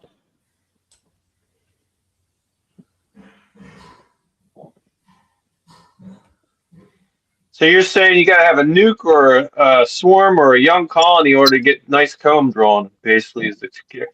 Yeah, if it's foundationless and it's in the spring, middle of spring or something. Because the strong colonies, they'll start anything empty like that. They'll draw into drone. So I would say it's completely that way, but it's a lot of it. It's like a third of the frame, and a whole one on the outside.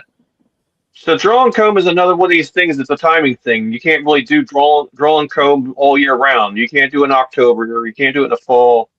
I've heard people say that they'll put in foundationless in the fall and feed them, and the bees will draw out workers. But I haven't had that experience. They just won't really draw out anything in the fall. Well, I'll tell you what, I did in like August. I had really good luck with like triple wax acorn plastic frames. They drew the heck out of that stuff.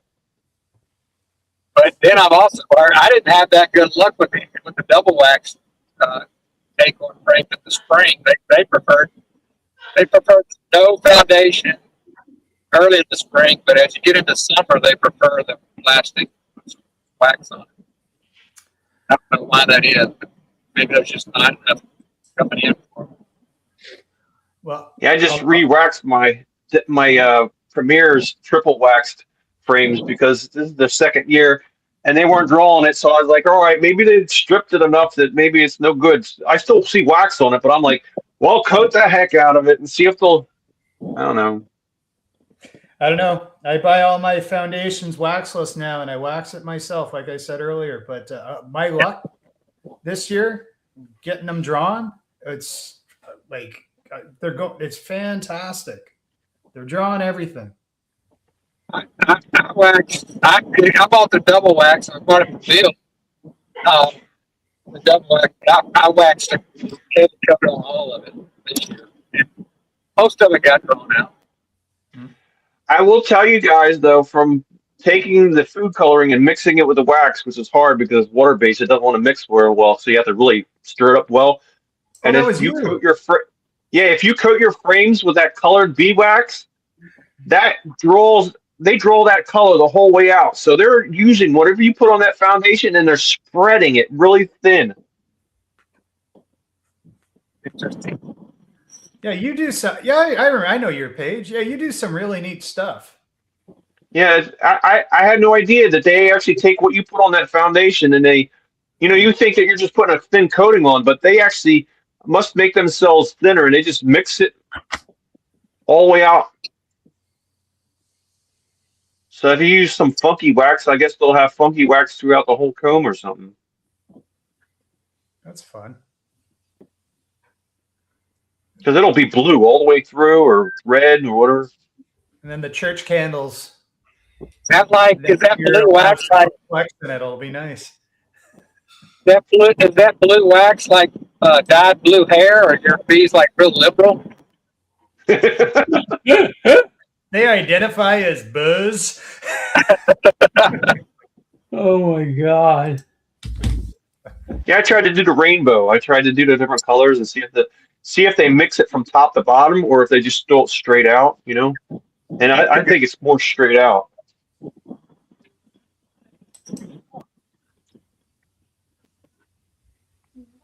Because it still had the rainbow effect. Poof. And Philip's gone.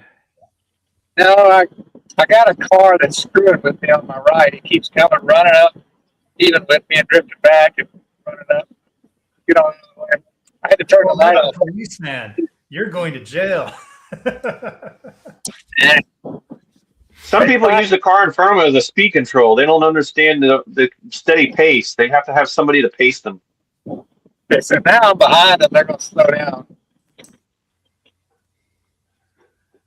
So we're talking about drawn wax. I made a gadget box yesterday. Well, yesterday. Yeah, yesterday.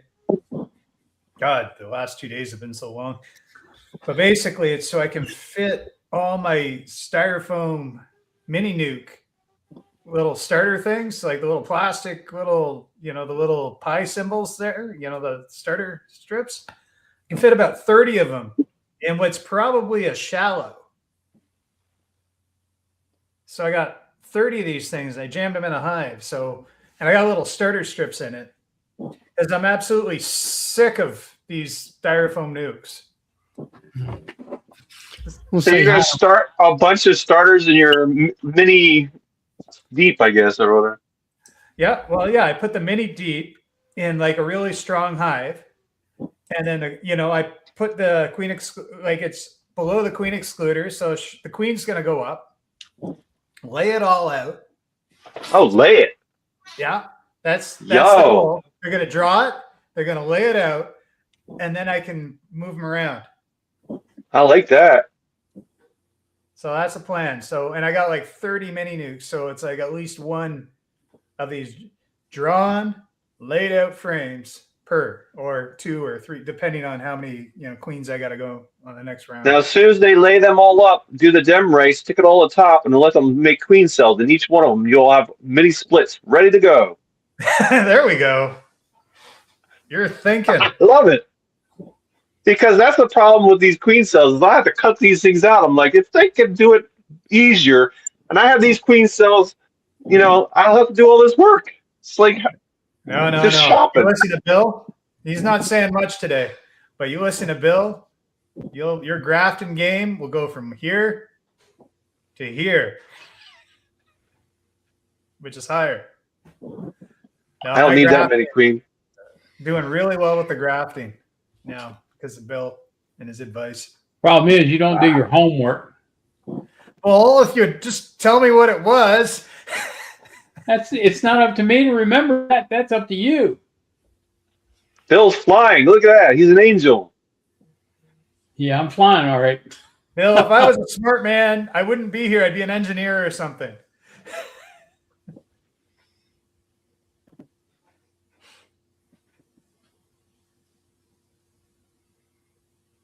Dude, if I had that many queens, I'd be wow, this is too much stress.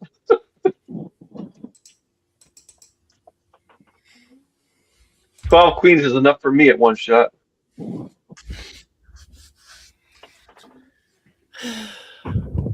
I don't know. I got enough for 30. I got around 22 or more out there right now in the mating boxes. But Yeah, but I want 18 new ones out there in my own hives too. you have enough bees to make all them have enough resources to keep the queen going?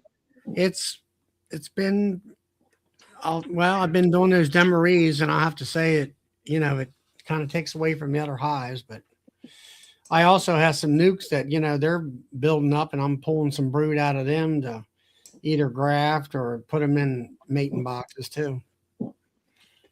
Takes a lot. I'm wondering. It takes if you got 25 or 30 mating boxes, only 2 frame. It takes a lot of resources out of your hives. You got to have a lot of hives in order to pull those kind of resources out. I'm wondering if my Demray with the one queen excluder, if that honey between the two is enough to keep the queen cells, the hatch, from fighting. If I just let it go. What do you mean? Well, I have a Demray, and I have the queen cells in the top box, Yeah. and there's some honey frames between. I'm just wondering if that's enough space to just let her ride out and make a 2 queen colony. Well, I wouldn't let her hatch out upstairs. I mean, you could, but I wouldn't do that. If you got 2 What do you think would happen? I'm Yeah, only days away. I don't want her. She got to be able to go out and get mates. So that means you have to have some type of upper entrance. And on a Demery, you're not supposed to have an upper entrance. Oh, you're not supposed to? Why? Because you want all those workers to come in the bottom, pass through, and go up.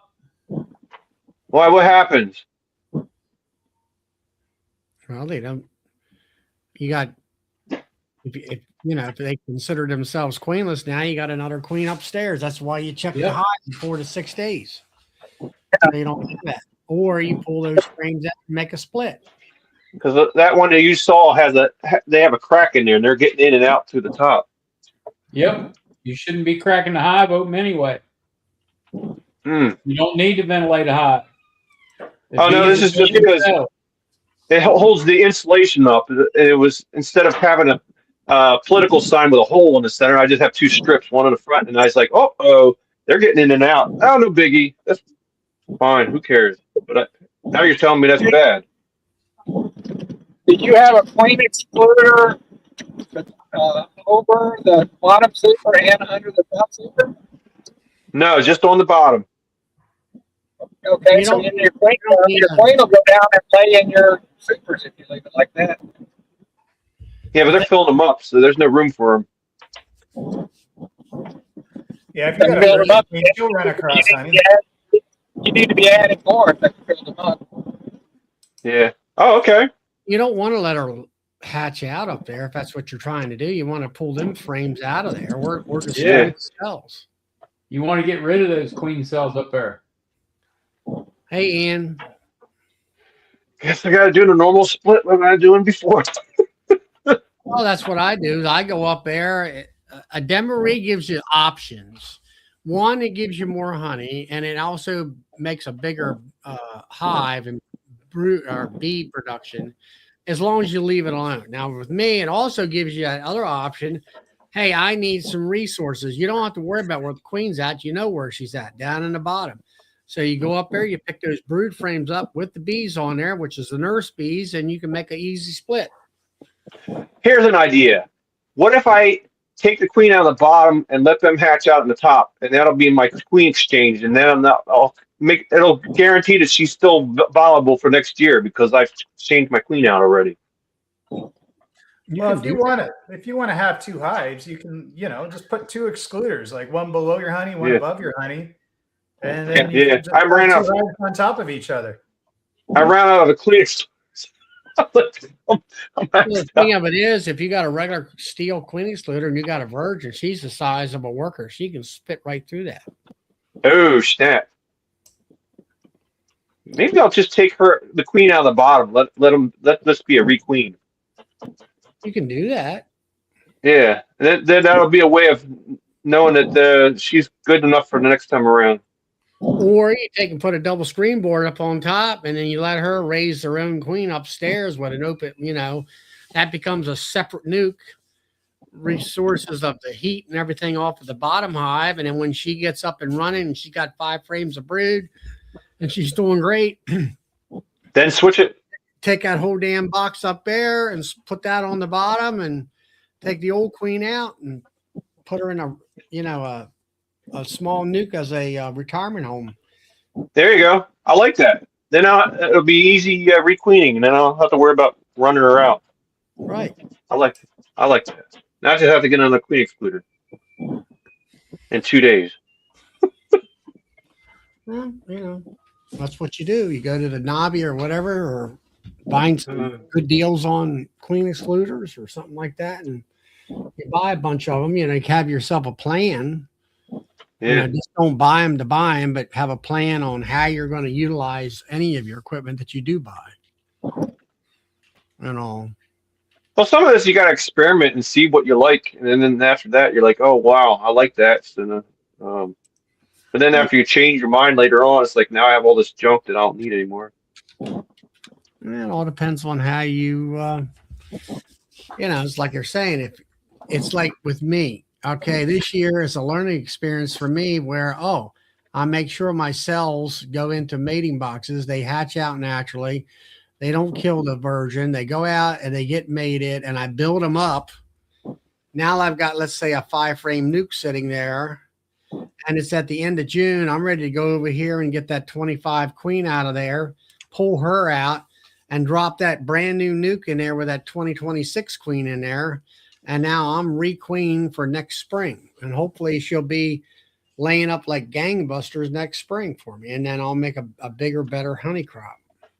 So when you're requeening with that queen, you're just doing the newspaper combine? No, I'm just dropping it in there. You got a queen that's got strong pheromone because she's fresh. You got a queen that has multiple frames of cap brood. So now you've got her brood pheromones coming out of that brood comb. And then you've got her bees along with her that's related to her. And they're going to and have her in the middle of those frames. And hopefully it changes the direction of that hive, you know, where you've got. So you can do it almost like you do brood, where you just drop them in. You could drop the queen with the brood, and you can just drop them in. What I just said. Wow. Okay. Frames out and put 5 frames in of her and all her brood and bees. Gotcha. And Doolittle and them that wrote a book 125 years ago state that it's about a 99% success rate. All right. And if you know bee biology, the difference between a caged queen that's mated and a laying queen is huge. You can take 2 laying queens and take them from 2 different hives and put them around and stick them out the front door. And normally there's no problems. Bees accept it right away. They're laying queens. But if you have a caged queen that's been in a cage for a week, she doesn't have the same pheromones. And I was talking to Ryan from Sourwood. Is it Sourwood Bee? Sourwood Farms, Bill, over next to you. Yeah. Yep. He was stating they have had science experiments on the fact that a caged queen smells like a damaged queen pheromone. That's why it's harder to get her accepted. Okay. Hmm. Now, that's the kind of information that I would like to go take a class on if you could find it out there, but it doesn't seem like anybody knows to teach anything like that. I would also That's like why to, we come here, Charlie. Because you're Huh? here. Well, you know, it's like going to Nobby and places like that, having somebody talk about things like, let's say we're talking about queens in general, but talking about why this happens and that happens and their experiments and, you know, their pheromones and this is how it reacts with the hive and all that. I mean, to me, that's vital information. You know, not Because my not first talking about the same old, you know. Yeah, my first year I killed my queen or lost her or whatever. I had a nuke and I went back to the lady. I said, I need a queen. She gave me the whole frame with the queen. I thought that was strange. I never heard of that before. I guess that's what she was doing it for. I just dropped it in and go. I was like, that was weird. I never bought a queen with the frame, with the brood and everything. it's cool to get that. So I've also heard people say that you get a higher acceptance if you take the tendon bees out before you introduce them. You guys heard that before? Yeah. What is it, Phil? If you take the attendants out, when you get your queen, she's in a cage with like 5 attendants. Yeah, I've heard them. Some people say they don't want attendants and stuff like that. I'm not sure. I wonder if the study's Well, been done. I don't know any That's just- scientific background what that's going to do. They say they're going to fight because they're not related and all that kind of stuff. I don't know.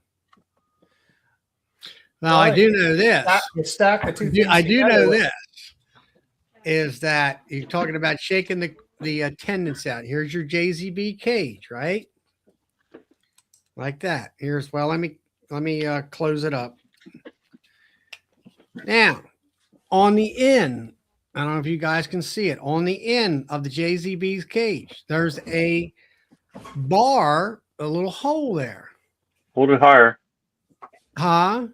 Hold it higher. There you go. A little higher. I There. don't know whether you can see it. See the little bar? No. Right in the center. In the center? You can snip that out with a pair of dikes would be the easiest way. That's a queen excluder. The worker bees can come out. The attendants can come out. But the queen can't. No way. That's what it's designed for that in order to get No rid of it. way. Can you put it back to keep the other bees from crawling in? Well, give me a couple minutes here. Let me see if I can find a No way. queen. How come they don't have instructions on these things when we buy them? They don't. They don't. You're supposed to know it. I don't see it here. Let me see if I can. I know I got one in the box. So how come them JZBs have so many different ways to open them up?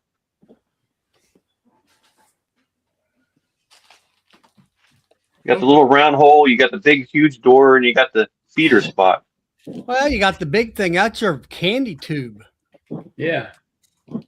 And the then small hole And then you got the big hole like that. to put them in. You can put the queen in and you bring that closed. Then you keep your finger over that. Then you go down and get your attendants and stick them in the hole and close the hole back up with your finger. Yeah. Well, what's that other flap that you're holding your finger over with a door on it for? That's to put the attendants in once you get the queen in the cage. Oh, so You it's got like to an order. pick the attendants up between your fingers and put them in the hole. And the candy's covering the other holes, so that's why you can Yeah. use that one. All right. You also buy the cap, right? And it's got this little wrench. It looks like a wrench if you look at it real close. Yes, so it hinges. See the wrench? Yep. See those? Can you see those little teeny indentations on either Yeah. side of the wrench? No way. Well, you take and break the No wrench way. off of your You break, cap. yep. No. Yep. Okay, now here's your candy cap. It goes on your candy tube. Oh, that's the cap. Okay. Yeah. Okay. Yeah. I did not know this. All right, and then you got your attendance hole here where you put your attendance and you plug that up. Now, here's the bar at the other end. You snip that out. Let's say you're a person that doesn't want a attendance. So the attendants come out. It's a queen excluder. She can't come out, but you don't want the hive workers to go in and try to sting her. So now you got your wrench. And your wrench goes in where them little teeny, right where the bar is. It's got a, see if I can get it in there without busting the bar. No, the bar is busted already. So let me get that out of the way. Here we go. All right, so now Hold it higher. Oh, there you go. See there? No bar. It's open, no bar. Queen excluder. She can't get out, but the attendants can get in or out. Attendants or the worker bees within the hive. You got your wrench. I don't know if you can see that. Let's see. See the little teeny notches Yeah. right on the sides of the yoke, I guess you would call that. How'd you find all this stuff out? This is like magic. That's because I'm the man, the myth, and the legend. The legend. I've never seen this in a bee book. I don't see it in the mag. What's the heck? There it is. It's This is incredible. See, the wrench is Yeah. attached. So now it's got that loop in there, but the worker bees from the hive can't get back in. Now you got a queen cage with only a queen in it. Wow. Now, prior to that, as you can see, this little tip up here. If you ever watch one of them like Ian up there, if you look at him when he's got shaking packages out in them plastic boxes instead of the wooden package bee boxes, that little tip goes into a little slot, and of course it's on the candy plug here, and it's holding that queen up inside that package box. It's plastic right there, so they can feed her and get to know her and all that stuff. Wow. That's the different things that most people don't know nothing about. They call that the introduction. Well, I had one guy say that you pop that out so the bees can go in and see the queen, which I would say the bees are going to go in and see the queen and they're going to sting her because they don't like her. But you can get the bee. It's a way of getting the attendants out without losing the queen. The queen can't come out because it's a queen excluder on the end. Then you put the wrench in the back end of it. Usually you don't get that part with the cat. Yeah. You have to buy that separate from the cages. Yeah. Why didn't they sell that separate? Make more money. Well, guys, it's 10:08, and I don't know. I still got to do Sawmill garbage tomorrow in the morning to deal with people, and maybe cut Cutting some wood, hay. huh? Yeah, well, I've been having more or less. Well, I'll say it's been different. I've been out in the hayfield, not have to deal with customers for a week, which has been nice. And I got to use a lot of new machinery this year for the first time to really get the use of it. And that's been a lot of fun. So anyway, tomorrow night, Joey's having his show, 8:30 Eastern Standard, 7:30 Central Time. And you can visit with him tomorrow night. And then Bill will be on Monday at 8 o'clock. Yep. For part 2 of the nuke thing. And here comes Randy the Dirt Rooster before we get out of here. Randy, you there? Let me see. I got to go back to this. There we go. Hey, Randy. Hey, man. Are y'all checking out now? Oh, getting ready to. What's happening with you? Where are you at? You're in the truck. I can see that. Yeah, I just pulled up into the apiary and emptied a bee vacuum. Oh, yeah? About to head to the house. How's things down in your way? Hot and humid? Hot and humid and running nonstop, doing cutouts every day. Really? Probably when you do those cutouts there, are you always fixing them holes for the people or not? It depends. It depends on how much work it is and if I have time. If I have time, I will. It's a pretty big value add to do a little bit extra work and if I don't and I leave it to them, they never do it right, and they're calling me back next year going, I got bees in the same spot again. Yeah. So sometimes I can't. Sometimes it's more extensive damage, termite damage or rot or something that needs to be addressed. But right. if we can, we do. So you do teach bee prevention. Yeah, that's what. Yeah, y'all are all about keeping bees. I'm about getting rid of them. Are you? They should have a course on that when you build a house, how to keep the bees out. They really should. So are you going to be going to Nobby this year? Yeah. Are you just going to have a hangout spot or actually I think we're gonna do a booth again this year, and it probably a hangout spot in conjunction with that. But we're probably gonna do a booth. Yeah. And do you find bees do like woodpeckers and make their own holes, or no? Now they're it has down to be a hole. Frank, they have open air hives and trees and Yeah, they're always everywhere. There has So to be a hole. they won't make their own holes then. Not unless somebody's filled something with expanding foam and they're really, if there's been a old hive in a spot, they'll chew expanding foam, but anything else, they're not going to come through. So most of the time when we find bees, it's either been a home for a squirrel or a rat, or it was bad construction or rot or termites or something that allowed them to get in. Mm. Because I know the carpenter bees make holes all the time. Yeah, but they don't go all the way through. They tunnel a long ways into the wood, and they're dead end holes. Right. So Randy, how's the family? Doing wonderful. Doing wonderful. How's Dad? Or is he still with us? He is. He's doing. He's okay. His memory's pretty bad, but Yeah. I'm over here at his place dumping bees off tonight because he wanted some more bees. So I think he's got maybe 10, maybe a dozen hives out here. Yeah. Well, I just, always enjoyed talking to him at Hive Life, and Yeah. was really glad to meet him, and I had seen you guys over the years, all the videos and stuff that y'all had put out, family and everything. Yeah, he's doing okay. In the moment, if you're talking to him in the moment, he's pretty sharp and he's pretty with it, but his memory's like this yard here. He's had this yard next to his house for, I don't know, 15 years maybe, and he was telling me today he's never pulled honey out of this yard, and of course he does every year, but yeah. So he didn't remember ever pulling honey out of it. Yeah. Yeah.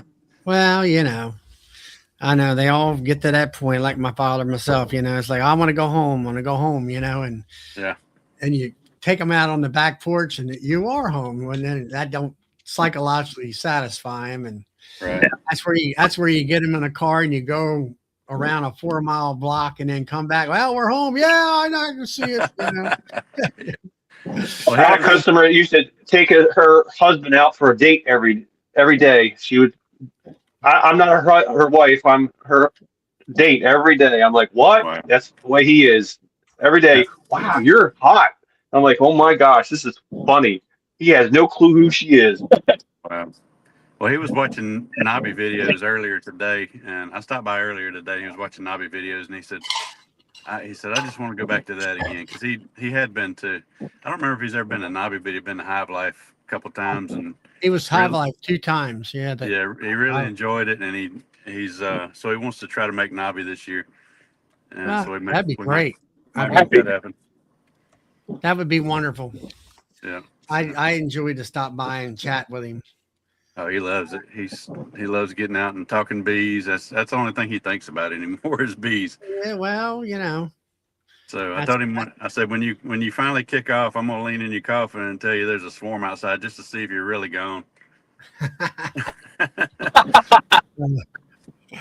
Oh man. Yeah, Really. it seems like their memory goes, the short-term memory goes, and they can remember stuff when they were kids. It's like it finally all good.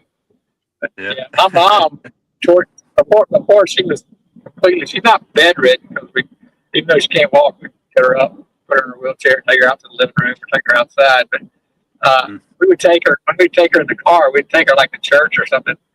We'd go to church, or maybe just down the road to the country club for an hour. And when we pull back up in front of our house, she'd go, "Why are we here?" And we're like, "This isn't your house." She goes, "This is not my house." We're like 1 hour away from it. Totally forget that with her.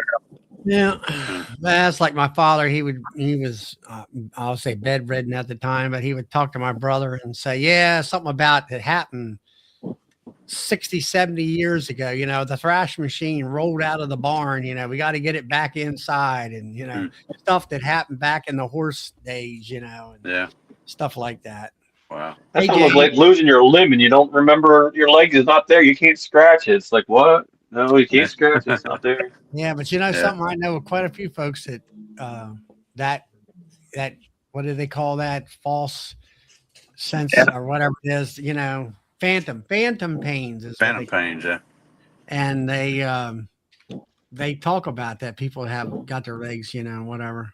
So when they call you to fix that thing that rolled out of the barn and put it back in, it's like you just keep going out there and we put it back in, go back out. Yeah, you don't argue with them at that point in time in their life. You just go along with the story and go outside, pretend you put it back in the barn and come back in. Yeah, we got it back in. You don't really even have to do that. You just say you took care of it, and that satisfies them.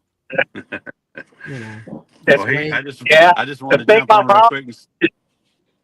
I just wanted to jump on and say hello real quick. I'm gonna run because I got to drive home and can't do this and drive. But I enjoy watching and listening to y'all. I listen to y'all more than you know, and it's usually when I'm headed home from a cutout, a long drive, I get to listen and it's hard to chime in while I'm driving and Well, and my that's great, Randy. I appreciate that, and I'll see you at Nobby this coming year. and my dad's watching all of y'all more than I do. So All right, well, I Hi, Dad. hope he is able to make it this year. I like to see him. Well, that'd be a treat for a lot of people. Yeah. I'm looking forward to seeing y'all again, and maybe see some of you at other events throughout the year, but definitely at Nobby. Okay. We'll catch you All right. later then, Randy. Y'all have a good evening. See you. Good night, Randy. Good night, Randy. Hey there, James. What's happening up in Alberta, Canada?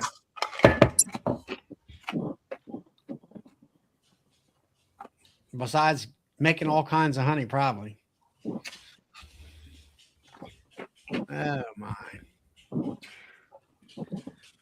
So, well, guys, it's about 10:15 now. So, And what's the weather? No. Huh? I thought you were going to do a forecast. I was like, never mind. No forecast. I'm ready to go to bed almost. So, all right, I'm going to go ahead and shut the chat down, and we'll see everybody either tomorrow night on Joey's or Bill's on Monday night. And hope everybody has a great weekend, and hope their bees are making lots of honey.